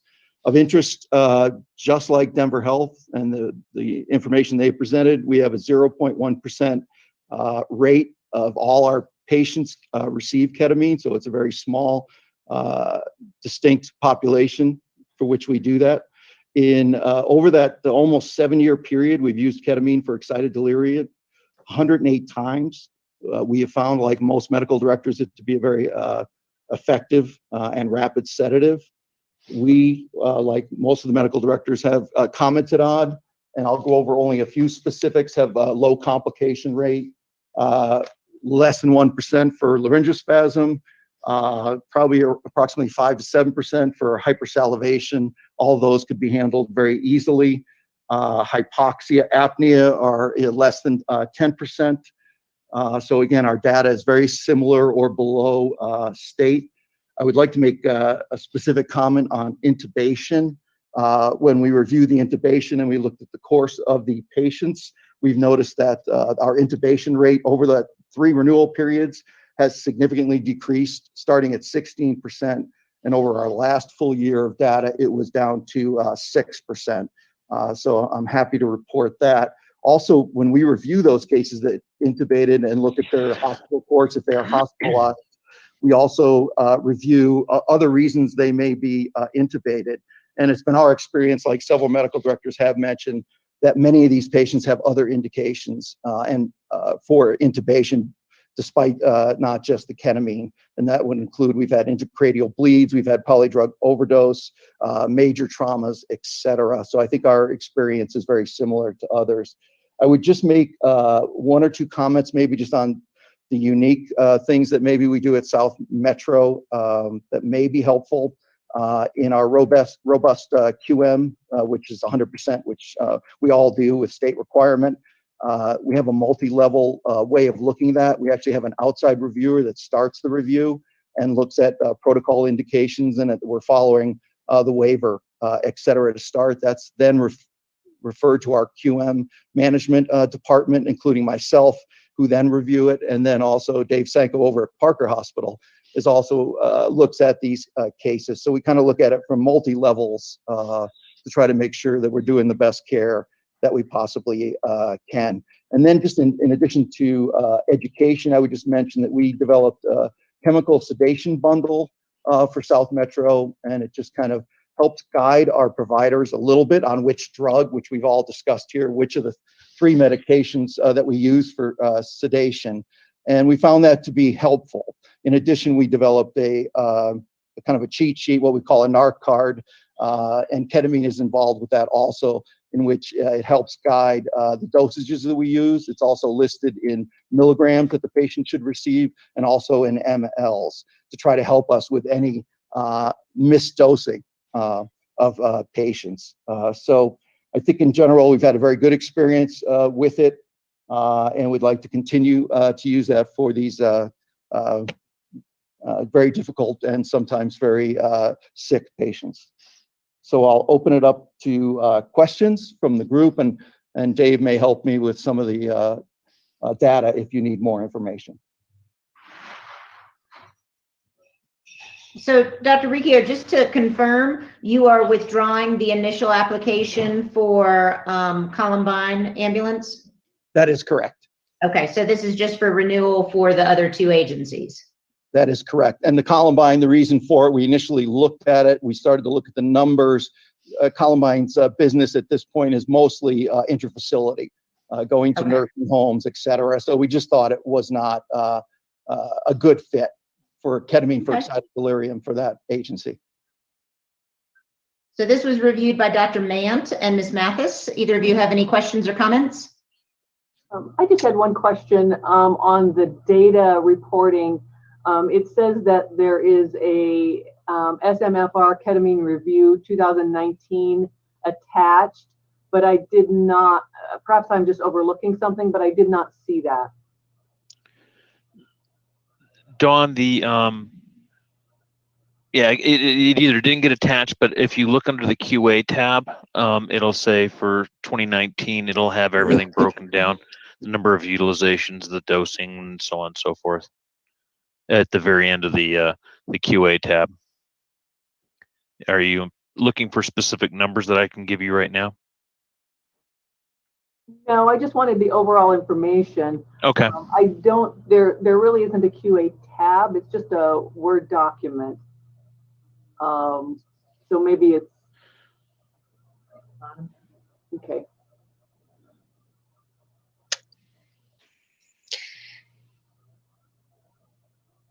Dr. Riccio, this is Maria.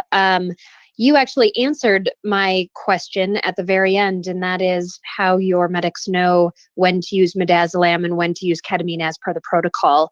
So I'm glad to hear you have added that to an education bundle that I just can't see right now, but that was really my only question. Otherwise, to me, everything looks good. I was certainly glad to see that despite an increase in use, we had a decrease in intubation rate. That's good to see.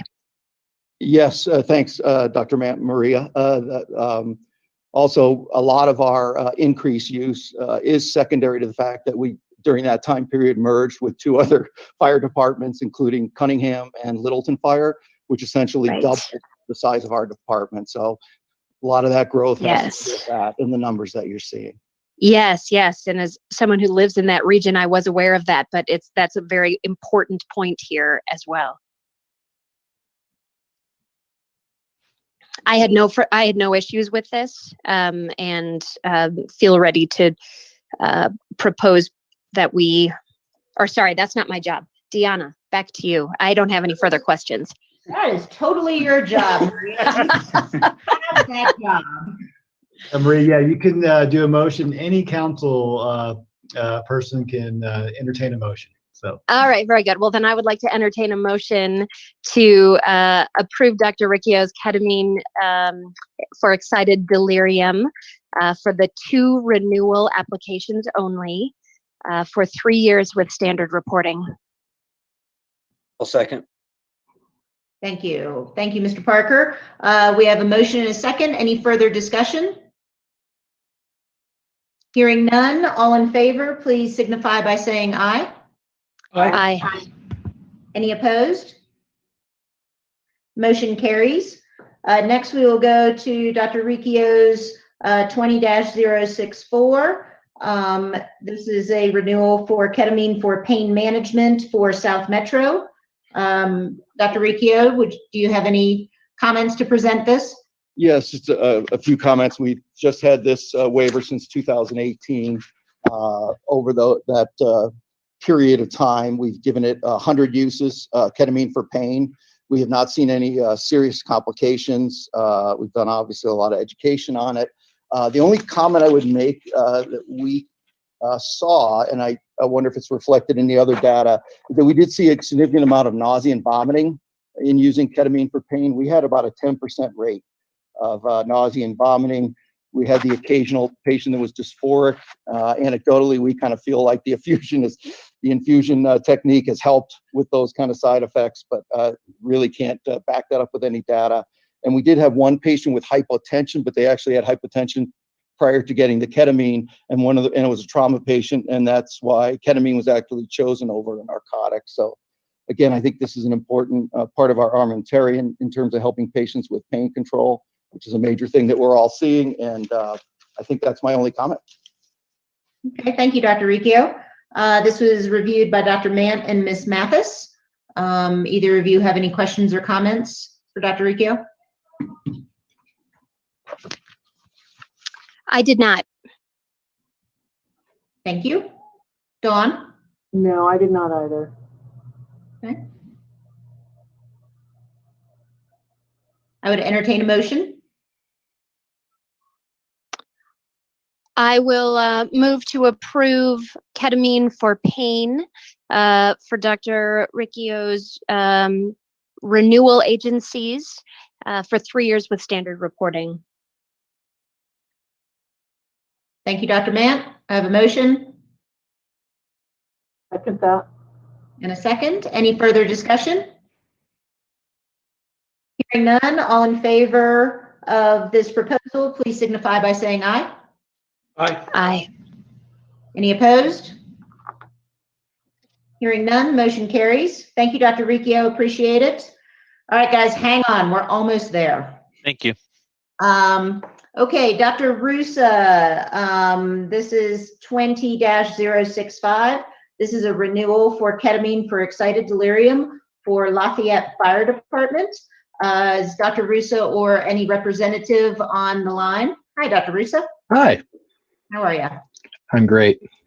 Hungry, dinner time. Absolutely. One thing I did notice in the back and forth with the additional data we talked about, I noticed I sent you guys the example protocol that we proposed for the initial batch rather than the current one. And you guys should have the current one. It's 402, I believe. There's a 7010 that's in there that was just basically an example one. I grabbed it out of the folder when I uploaded. I'll be short and sweet. We're a very small town in Lafayette. We do have a disproportionately large number of psychiatric substance abuse and suicides by kind of unusual means in this agency. But even then, generally, we're taking care of most of the agitated and normally agitated patients with non-ketamine drugs. We did have 3 applications of ketamine. You guys should have those there. They're all seemingly substance abuse related. All of them did well. All of them woke up and sobered appropriately in the emergency department or were discharged. I think the only thing that was unusual is one of them had some renal failure from dehydration, probably from the agitation that was rehydrated but didn't require admission. We found it to be a very useful part of our armamentarium for taking care of folks who aren't quite themselves. And we've had good use with that. Our training, we've been folding that into our regular monthly trainings. Once a year. We've got coming up another time to take a look at both the ketamine for excited delirium, and we also discuss the ketamine for pain. We didn't renew it this time because we're on a different cycle, because we bumped it up when we changed it to first line a couple of years ago. So we'll talk to you guys about the ketamine for pain later. Okay, thank you, Dr. Rusa. This was reviewed by Dr. Mant and Ms. Mathis.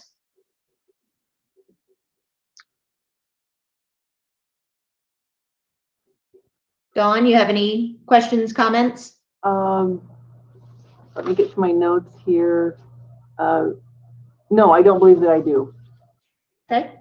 Dr. Mant? Dr. Rusa, I appreciated the additional information that was sent. I know that was late, but you really put it together nicely. I thought that this was a suitable application, and I'm happy to have it renewed. There's not any further discussion. I would entertain a motion. I will move to approve the Lafayette Fire Department ketamine for excited delirium waiver for 3 years with standard reporting. Second that. Motion and a second. Any further discussion? Hearing none, all in favor of approving this, please signify by saying aye. Aye. Aye. Any opposed? Motion carries. Thank you, Dr. Russo. Appreciate your time. You guys. Next, we will talk with Dr. Solanki with Grand County EMS. This is a transfer from Dr. Nichols for ketamine for excited delirium for Grand County EMS. Dr. Solanki, I see you are on the line. I am. Welcome back. I'm also the medical director for our public health department, so I am going between 2 conference calls right now. It's good times. Put away the school guidance stuff and bring out ketamine again. All right. Ketamine. So we briefly talked, we use ketamine for pain control as well as excited delirium.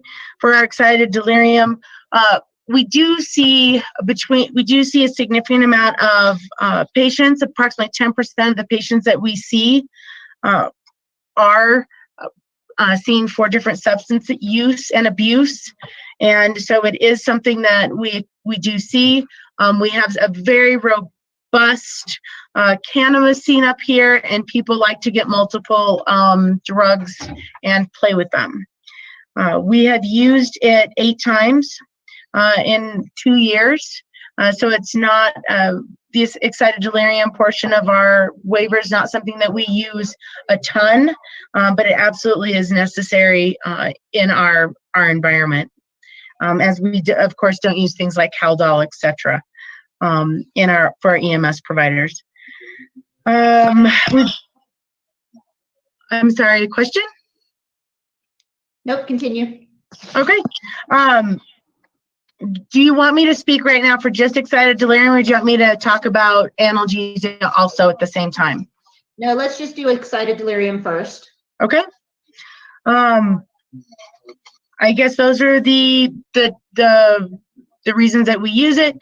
We did have some issues with underdosing, and we remediated that with educating the provider who used a lower than expected dose or low out of protocol dose for excited delirium.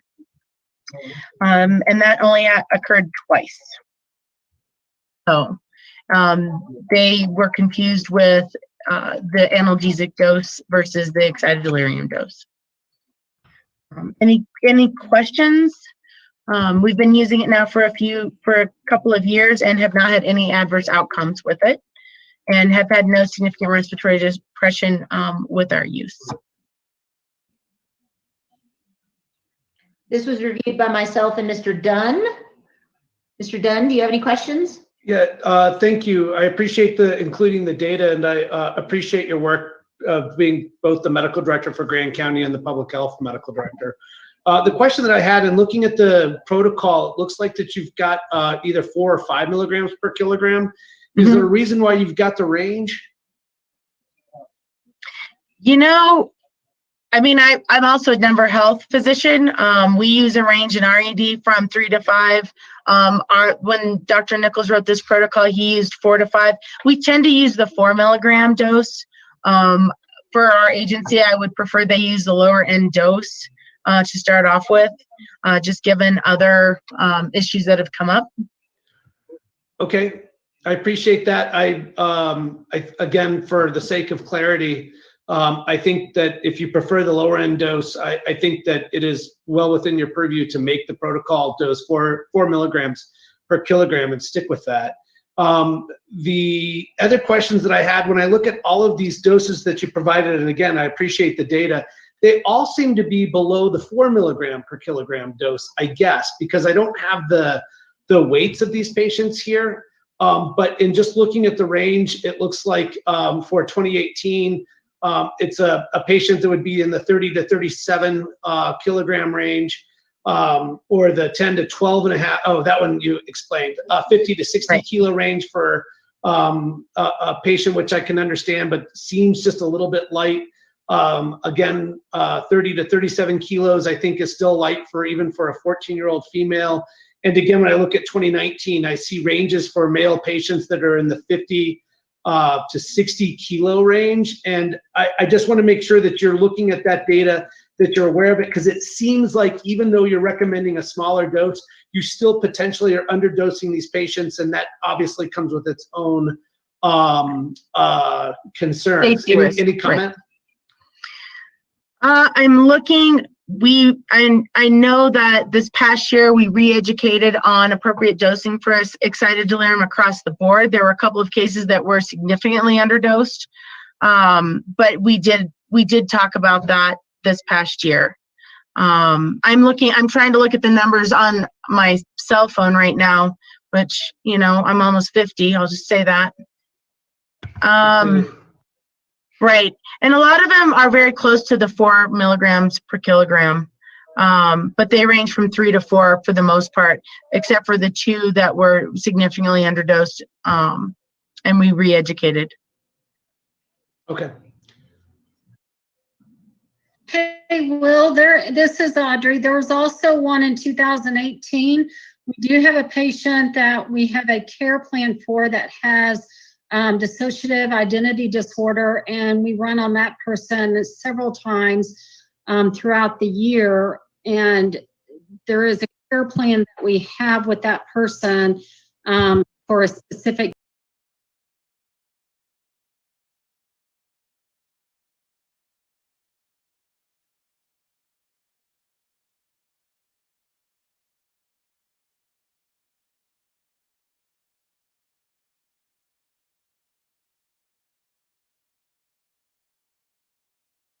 that. Will, did you have any other comments? No, as long as that you guys are paying attention to that, and I think that there would be, my recommendation would be that you strongly consider writing your protocol to just go with 4 milligrams, if that's your prerogative, Dr. Salinki. Sorry, it's been a long day. Okay. I think for particularly with ketamine for excited delirium, that it's important that there is precision there. So my strong recommendation is that you revise your protocol to just make it 4 milligrams per kilogram. Okay, and we will be, just per our discussion earlier, we'll be rewriting ketamine to differentiate ketamine protocols for excited delirium versus other uses. Perfect. I think that's great. I would like to say, I noticed in your data for 2018, out of the 4 uses, Mr. Dunn would like to be unmuted. Someone? I've been pretty good at not muting myself. Thank you. Sorry. But in the 2018 data, out of the 4 uses, 1 out of the 4 did not have capnography. And out of the 2019 data, out of the 4 uses, 3 did not have capnography and 2 did not have a cardiac monitor. And so I just kind of want to reinforce how important that monitoring is, particularly, I mean, we've even found it in our state data for the pain dosage, but particularly in our excited delirium dosage, that really is paramount to drive home that's not acceptable to not monitor those things. And it made me wonder that at the doses that were being given, depending on what the weight of the patients were, and again, I'm extrapolating because I don't have that data, that it's possible. I wondered if you didn't have some of those monitoring things attached to the patient because you never really got control of them. Possibly.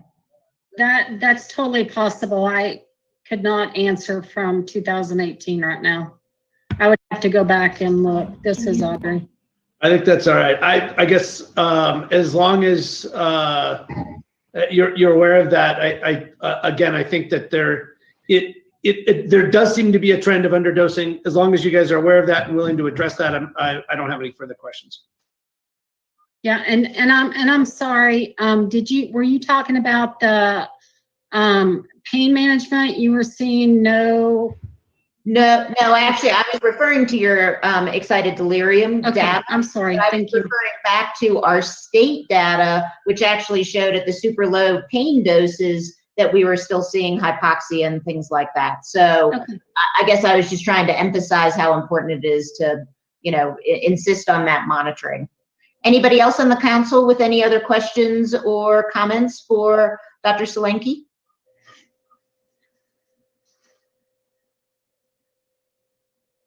Hearing none, I will entertain a motion. I'll move to approve Dr. Solanki's transfer waiver for ketamine for agitated delirium for a period of 3 years with standard reporting on the condition that the protocol is revised to stand alone and to be at 4 milligrams per kilogram. I have a motion. Do I have a second?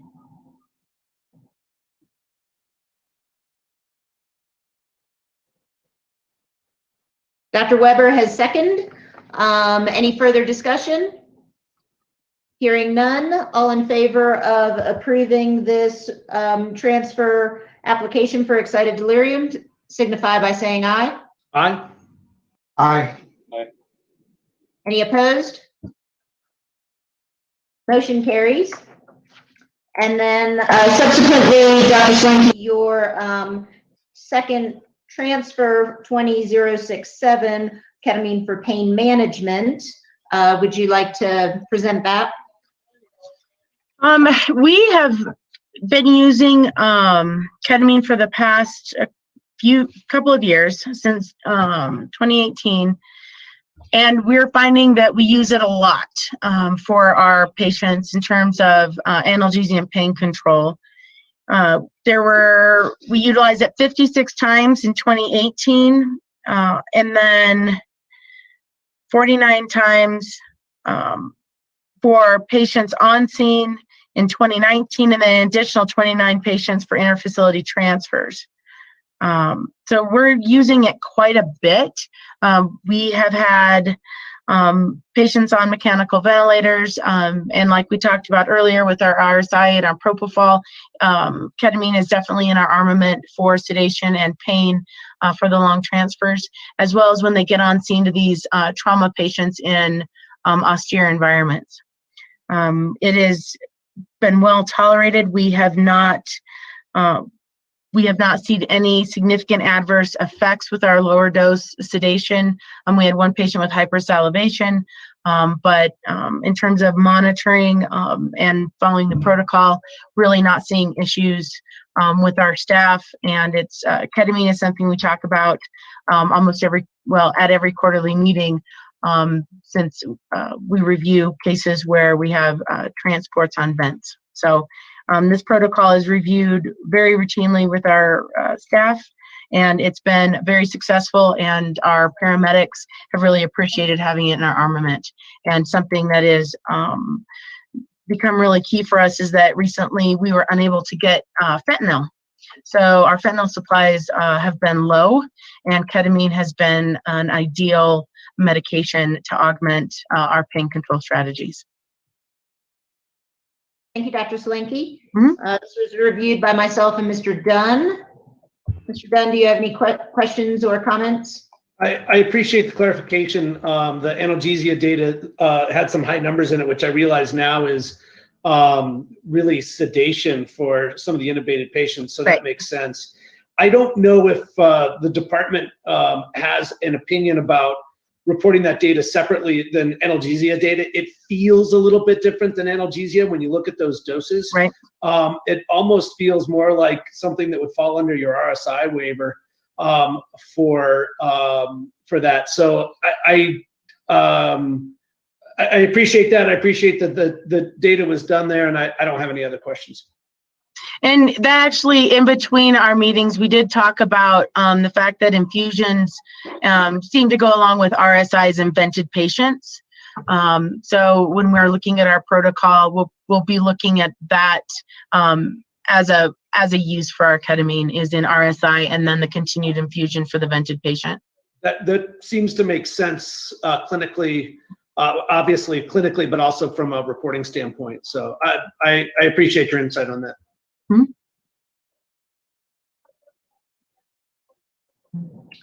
Okay, any other comments from council members for Dr. Solanki?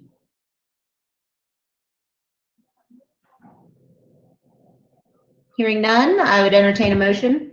I'll make the motion to approve the transfer waiver for Dr. Solanki for ketamine for analgesia, with the condition that it's a standalone protocol for a term of 3 years, with the annual ketamine or the ketamine for analgesia reporting caveat.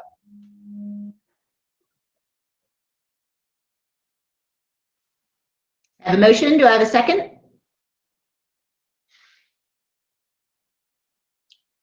Dr. Weber has indicated he is second. Any further discussion? Hearing none, all in favor, please signify by saying yes. Yes. Or aye, whatever. You're Any testing opposed? us. Seeing if you were paying attention. All right, motion carries. Thank you, Dr. Solanki. I appreciate your time. Yep. Thank you. Thank you all for all your hard work. Appreciate it. And then finally, we are moving on to Dr. Velman and Dr. Richter.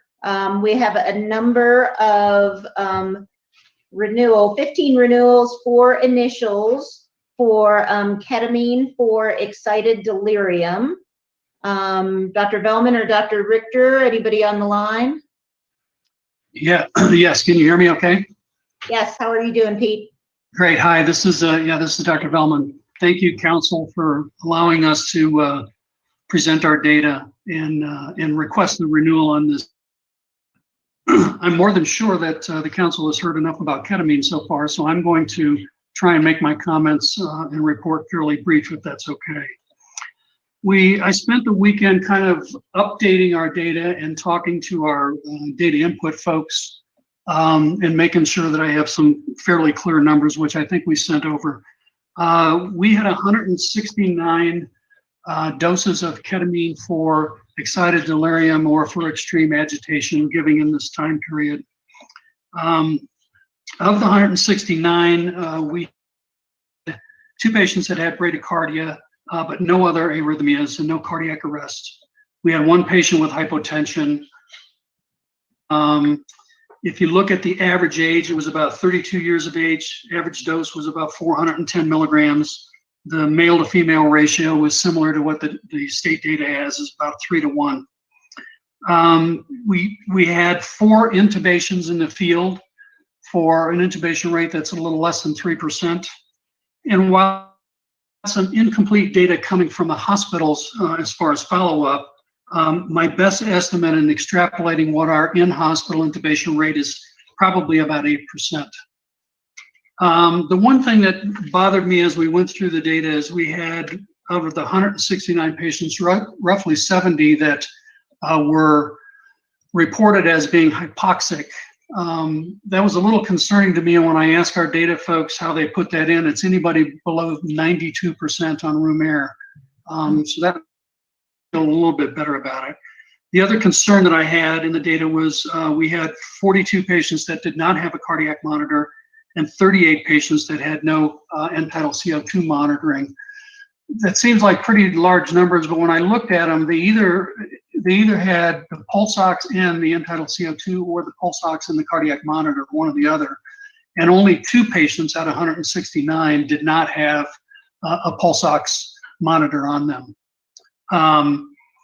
Given this data, we have, over the last couple of months, we've launched some re-education to all of our agencies. It's just basically a refresher on ketamine.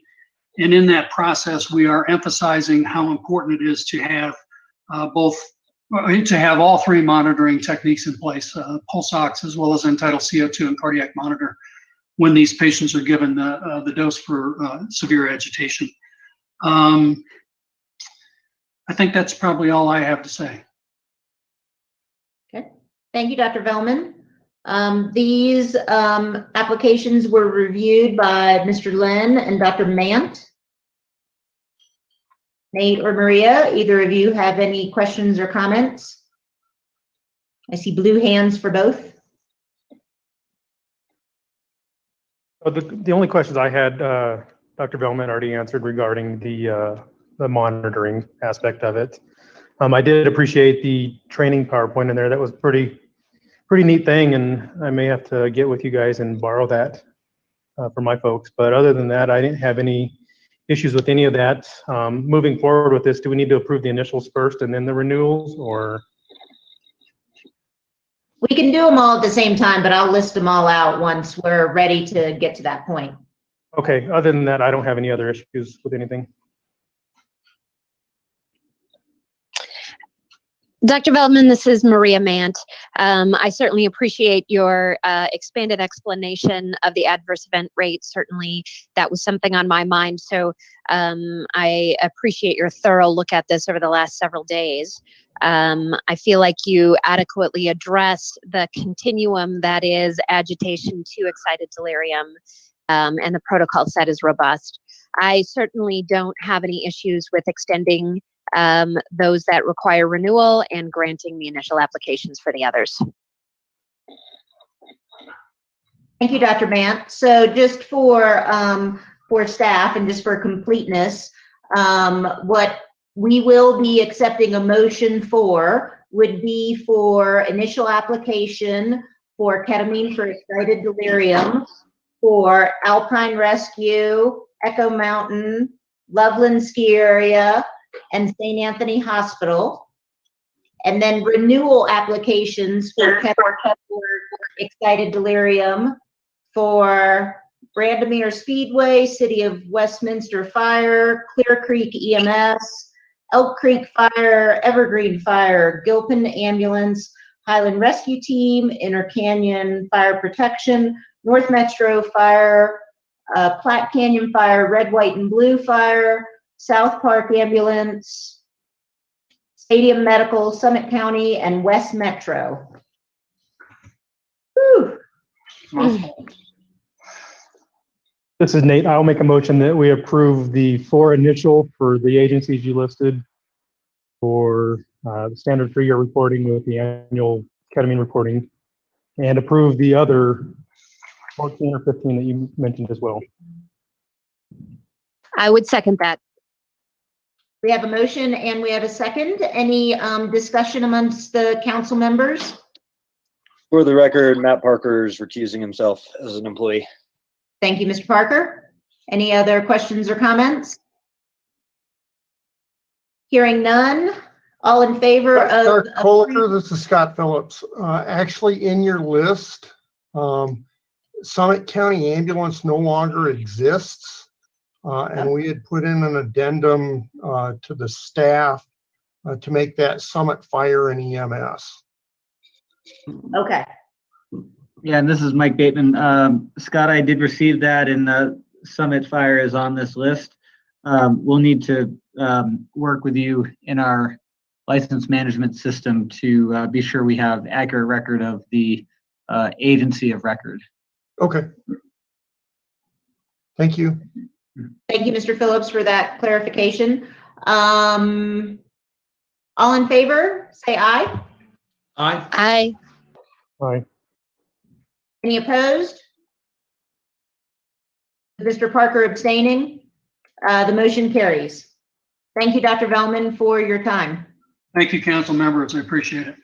One of these days, we're going to put you at the beginning of this waiver list, because I am going to swap this whole alphabet thing because you always have to wait until the end, and I apologize for that. I'm in favor of that. Thank you. Okay. Well, thank you, everyone, for the hanging tight for our completes our ketamine waiver review. We now will move on to the public comment section of the meeting. So I just thanks, Dr. Colliker. So I just want to follow up with Mike Bateman just to confirm we've got all the waivers reviewed that we needed to as far as on record today. I know it's been a long day. Yes, Jeff, we've addressed every waiver that was on the agenda. Okay. That's hard to believe. Excellent. Well, first of all, I do want to emphatically thank our chair, Dr. Weber, and our vice chair, Dr. Colliker. I've been with MPAC for the last 6 years, and I know some others have been around and seen this meeting evolve over the last 10 years or so. And I can tell you, this was the longest meeting that I've seen. A lot of that had to do with the bulk of the waivers, which we tabled to the meeting today, given the heat of being in the battle of the COVID-19 response. And so I just want to really thank our council members who are all volunteers to really take such a lion's share of work today, and especially our vice chair and chair for an exceptional work leading the group. I also want to thank our medical directors and our EMS clinicians out there for sitting through this long meeting, and certainly those members of the public. So at this point, we did have 25 minutes reserved in the meeting for public commentary, and I want to make sure we can get to that. So we're going to launch into that part of the meeting now. I do want to make sure that the comments are really reflective of the presentations here. We don't want to get too much into individual cases. We want to make sure we can maintain patient confidentiality to the utmost, and really want to hear from our commentary from the public, who again have also sat through this meeting for such a long time, and appreciate the patience of everyone here involved. And especially last shout out before we start to our staff, Mike, Sam, our data team, our whole EMTS section. It's been a lot of work over the last several weeks to get this meeting in a virtual session. So thank you all for the time and effort there for the state. So with that being said, we'll go ahead and start, Mike, for the public commentary. And again, we're going to be limiting comments to 2 minutes to make sure we can get as much folks out there to be able to provide input to the council as part of this meeting. Thanks, Jeff. Yeah, and just wanted to remind public attendees who would like to address the council, you can raise your hand. If you click on the participants tab, then you'll see a raise hand button. Click that and a little blue hand will come up and we can unmute you at the appropriate time. We do ask that you limit your comments to 2 minutes or less, that you announce your name and any organization you might be representing. And then if there is any background noise, disruptive behavior, or if your comments exceed 2 minutes, we will need to mute your microphone.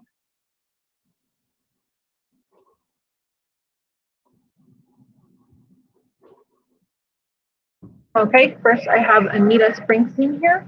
I am sending you a request to unmute and starting your timer. Hi there. I spoke this morning. My name is Anita Springsteen. I am a Lakewood City Councilor and attorney, and in January witnessed and video recorded my boyfriend, Jeremiah Axtell, being dosed with ketamine while calm, cooperative, and handcuffed.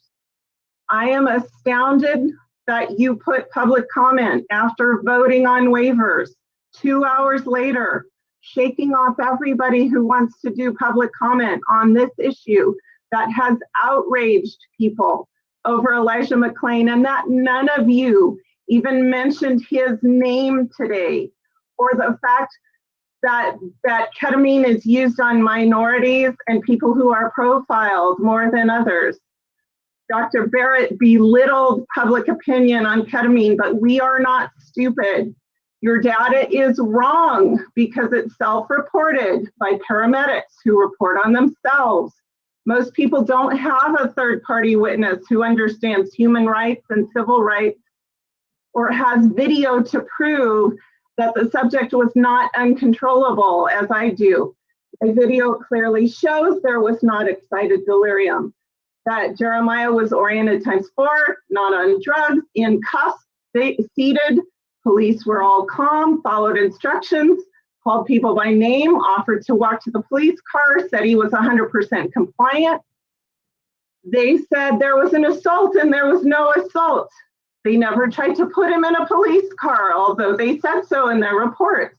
He was given advanced life support, but they did not explain how. Ketamine is not appropriately applied for the rude versus the out of control. This is the problem. Please address it. The 2009 study that DeBard put out was taken back by the ACE. Okay, next we have Eric Brandt. I'm sending you a request to unmute.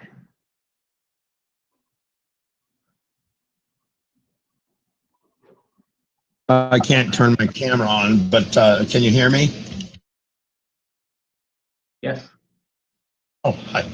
Hi, my name is Eric Brandt. I published one story on the Jeremiah Axtell issue. And since publishing that story a month ago, I've had nearly a dozen of your victims come talk to me. Not everybody has the benefit of the video, but what I can tell you is that Mr. Velman is not doing a rigorous review. He's not even reviewing his own data. If he had reviewed that data, he would have seen all the inconsistencies. He's managing too many people. I'm not going to discredit his medical profession because I don't know it, but I can tell you that he's not doing the reviews that are necessary. You are in the business of saving lives. What was missing from your data was how many lives you saved. You want to know what else was missing from your data? The other thing that was missing from your data was doing case studies and follow-up. Your data is based on debunked studies of dead people. Why does your protocol, Mr. Velman, lack any contraindications? Well, that's because dead people don't have contraindications, but including because Jeremiah Axtell and several others who contraindicated. This is being used to manage contempt of cop. You are not saving lives. You're managing people that the cops don't want to handle. You've done no patient follow-up. Why are you using the public as unwilling victims in your case study and then not following up on the case study? For the sake of your patients, I hope that you did not get your medical degree from the same place that you got your mind reading degree. Remember that ketamine actually causes metabolic delirium.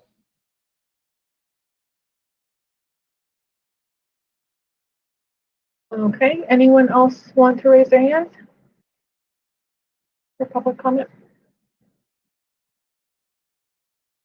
Okay, I have Roland Flores. I am sending you a request to unmute. Okay, hopefully this is working now. My name is Roland Flores. I am an anesthesiologist at the University of Colorado. I am a member of and I don't speak for any of these organizations. I'm a member of the Colorado Society of Anesthesiologists. I can say that we have discussed the use of ketamine to chemically restrain people in police custody, and we have, I'll just speak personally, I have some very serious concerns about the complication rate that is associated with this act. The dosing that paramedics and EMTs are giving in the field for chemical restraint is the induction of a general anesthetic out in the field on kind of patients with unknown prior history and physiologic perturbations, and at a bare minimum require, I think, the same kind of monitoring that we would provide to a patient getting general anesthesia in any other location. But I think we really need to be speaking about this not in terms of sedation, but the induction of general anesthesia with an incredibly high rate of complications associated with people who tend to only be in police custody. And I have some very, very serious concerns both about the medical safety and the possible human rights violations that are occurring in regard to this. Thank you. Okay, thank you. And now I have just an observer. I am sending you a request to unmute. Can you hear me? Hello? Go ahead. Can you hear me? Testing 1 2 1 2. Hello, ma'am.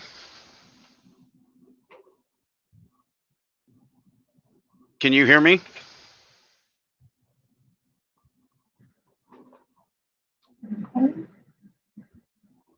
I'll go down to.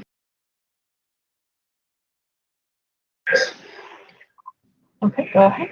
Hi, I've been doing some studies on the use of ketamine by multiple fire departments and hospitals, and I'm actually not getting records from CDPHE that I should be. I'm actually getting lied to by your attorneys. One thing that strikes me, a study I did on West Metro and North Metro, their ketamine logs. West Metro is now taking people at a rate of 1.4 times per day. That's 1.4 injections per day. So that's since George Floyd. It's at just over 2 for the past 12 months, and it is 3 times what it was in 2016. So the rate of injections keep growing and growing and growing without any discipline. Elijah McClain, Elijah McKnight, and Jeremiah Axtell were all in handcuffs, but they were all shot up because they were, quote, uncontrollable, as Jeremiah Axtell's incident report states. And how you can't have someone needing a shot of ketamine if they're already in handcuffs. CDPHE is not reviewing this. The medical directors are not reviewing what they're supposed to be doing. How does Bellman get away with this, renewing his waiver when he's had multiple instances where it's been against his protocols? He's not reviewing anything. He's supposed to be made to by CDPHE, and that's not happening. Thank you. Thank you. And now I'm going to try to unmute just an observer again. Can you hear me this time? Yes. All right, I want to make sure that y'all are not skipping Elijah. This man is raising his hand multiple times. Y'all have skipped over him. Please unmute him, and I reserve my, give my time back. Okay. Not seeing another hand.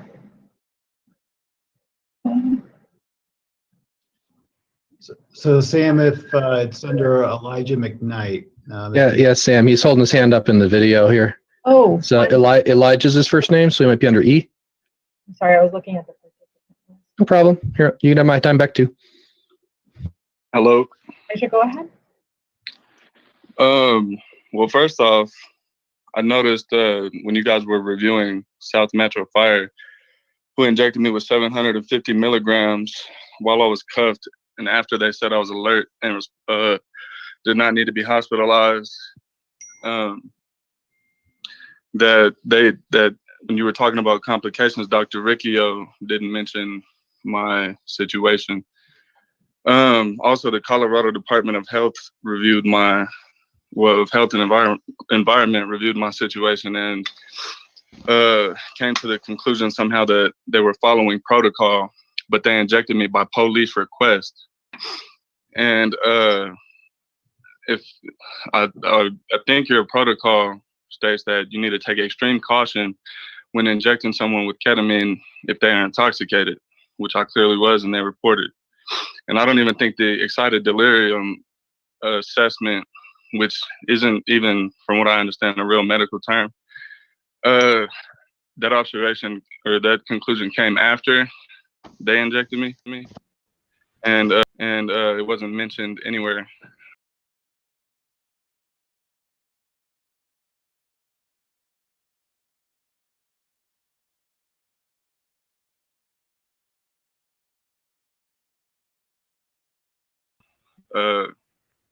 Wherever they hold their position, including myself.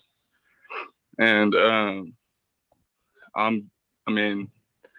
don't think that excited delirium is an excuse for the police not to do their job, especially in my situation. They said that I was being cooperative. I asked them to lift me up so I can answer the paramedics' questions, and they didn't.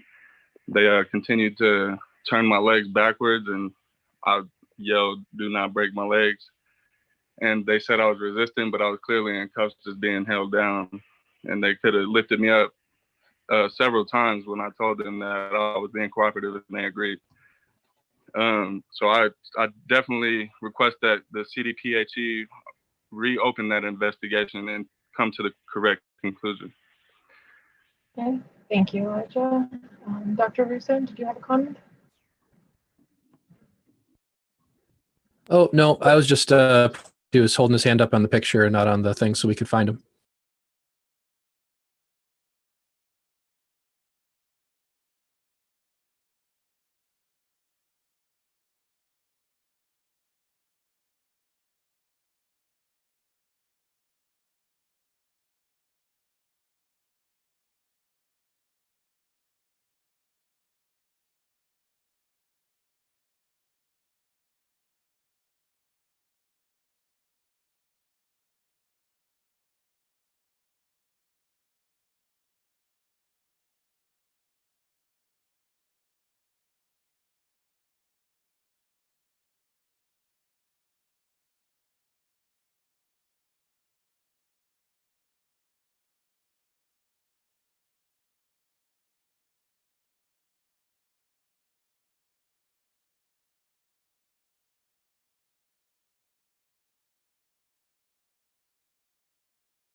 Thank you. Got to call the question, Dr. Colliker.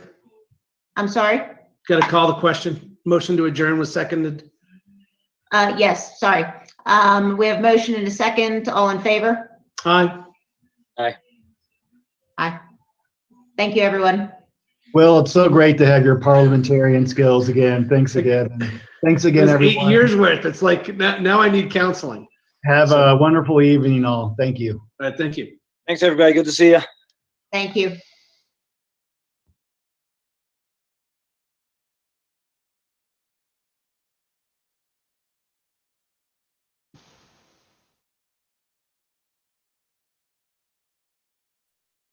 Hey guys, thank you for joining us on that. That was an awesome display of a pure rubber stamp. It's the longest rubber stamp I've ever seen in my life. I did not know that this mysterious Dr. Velman that we couldn't seem to find was actually in charge of probably as many people as Denver Health. That's crazy.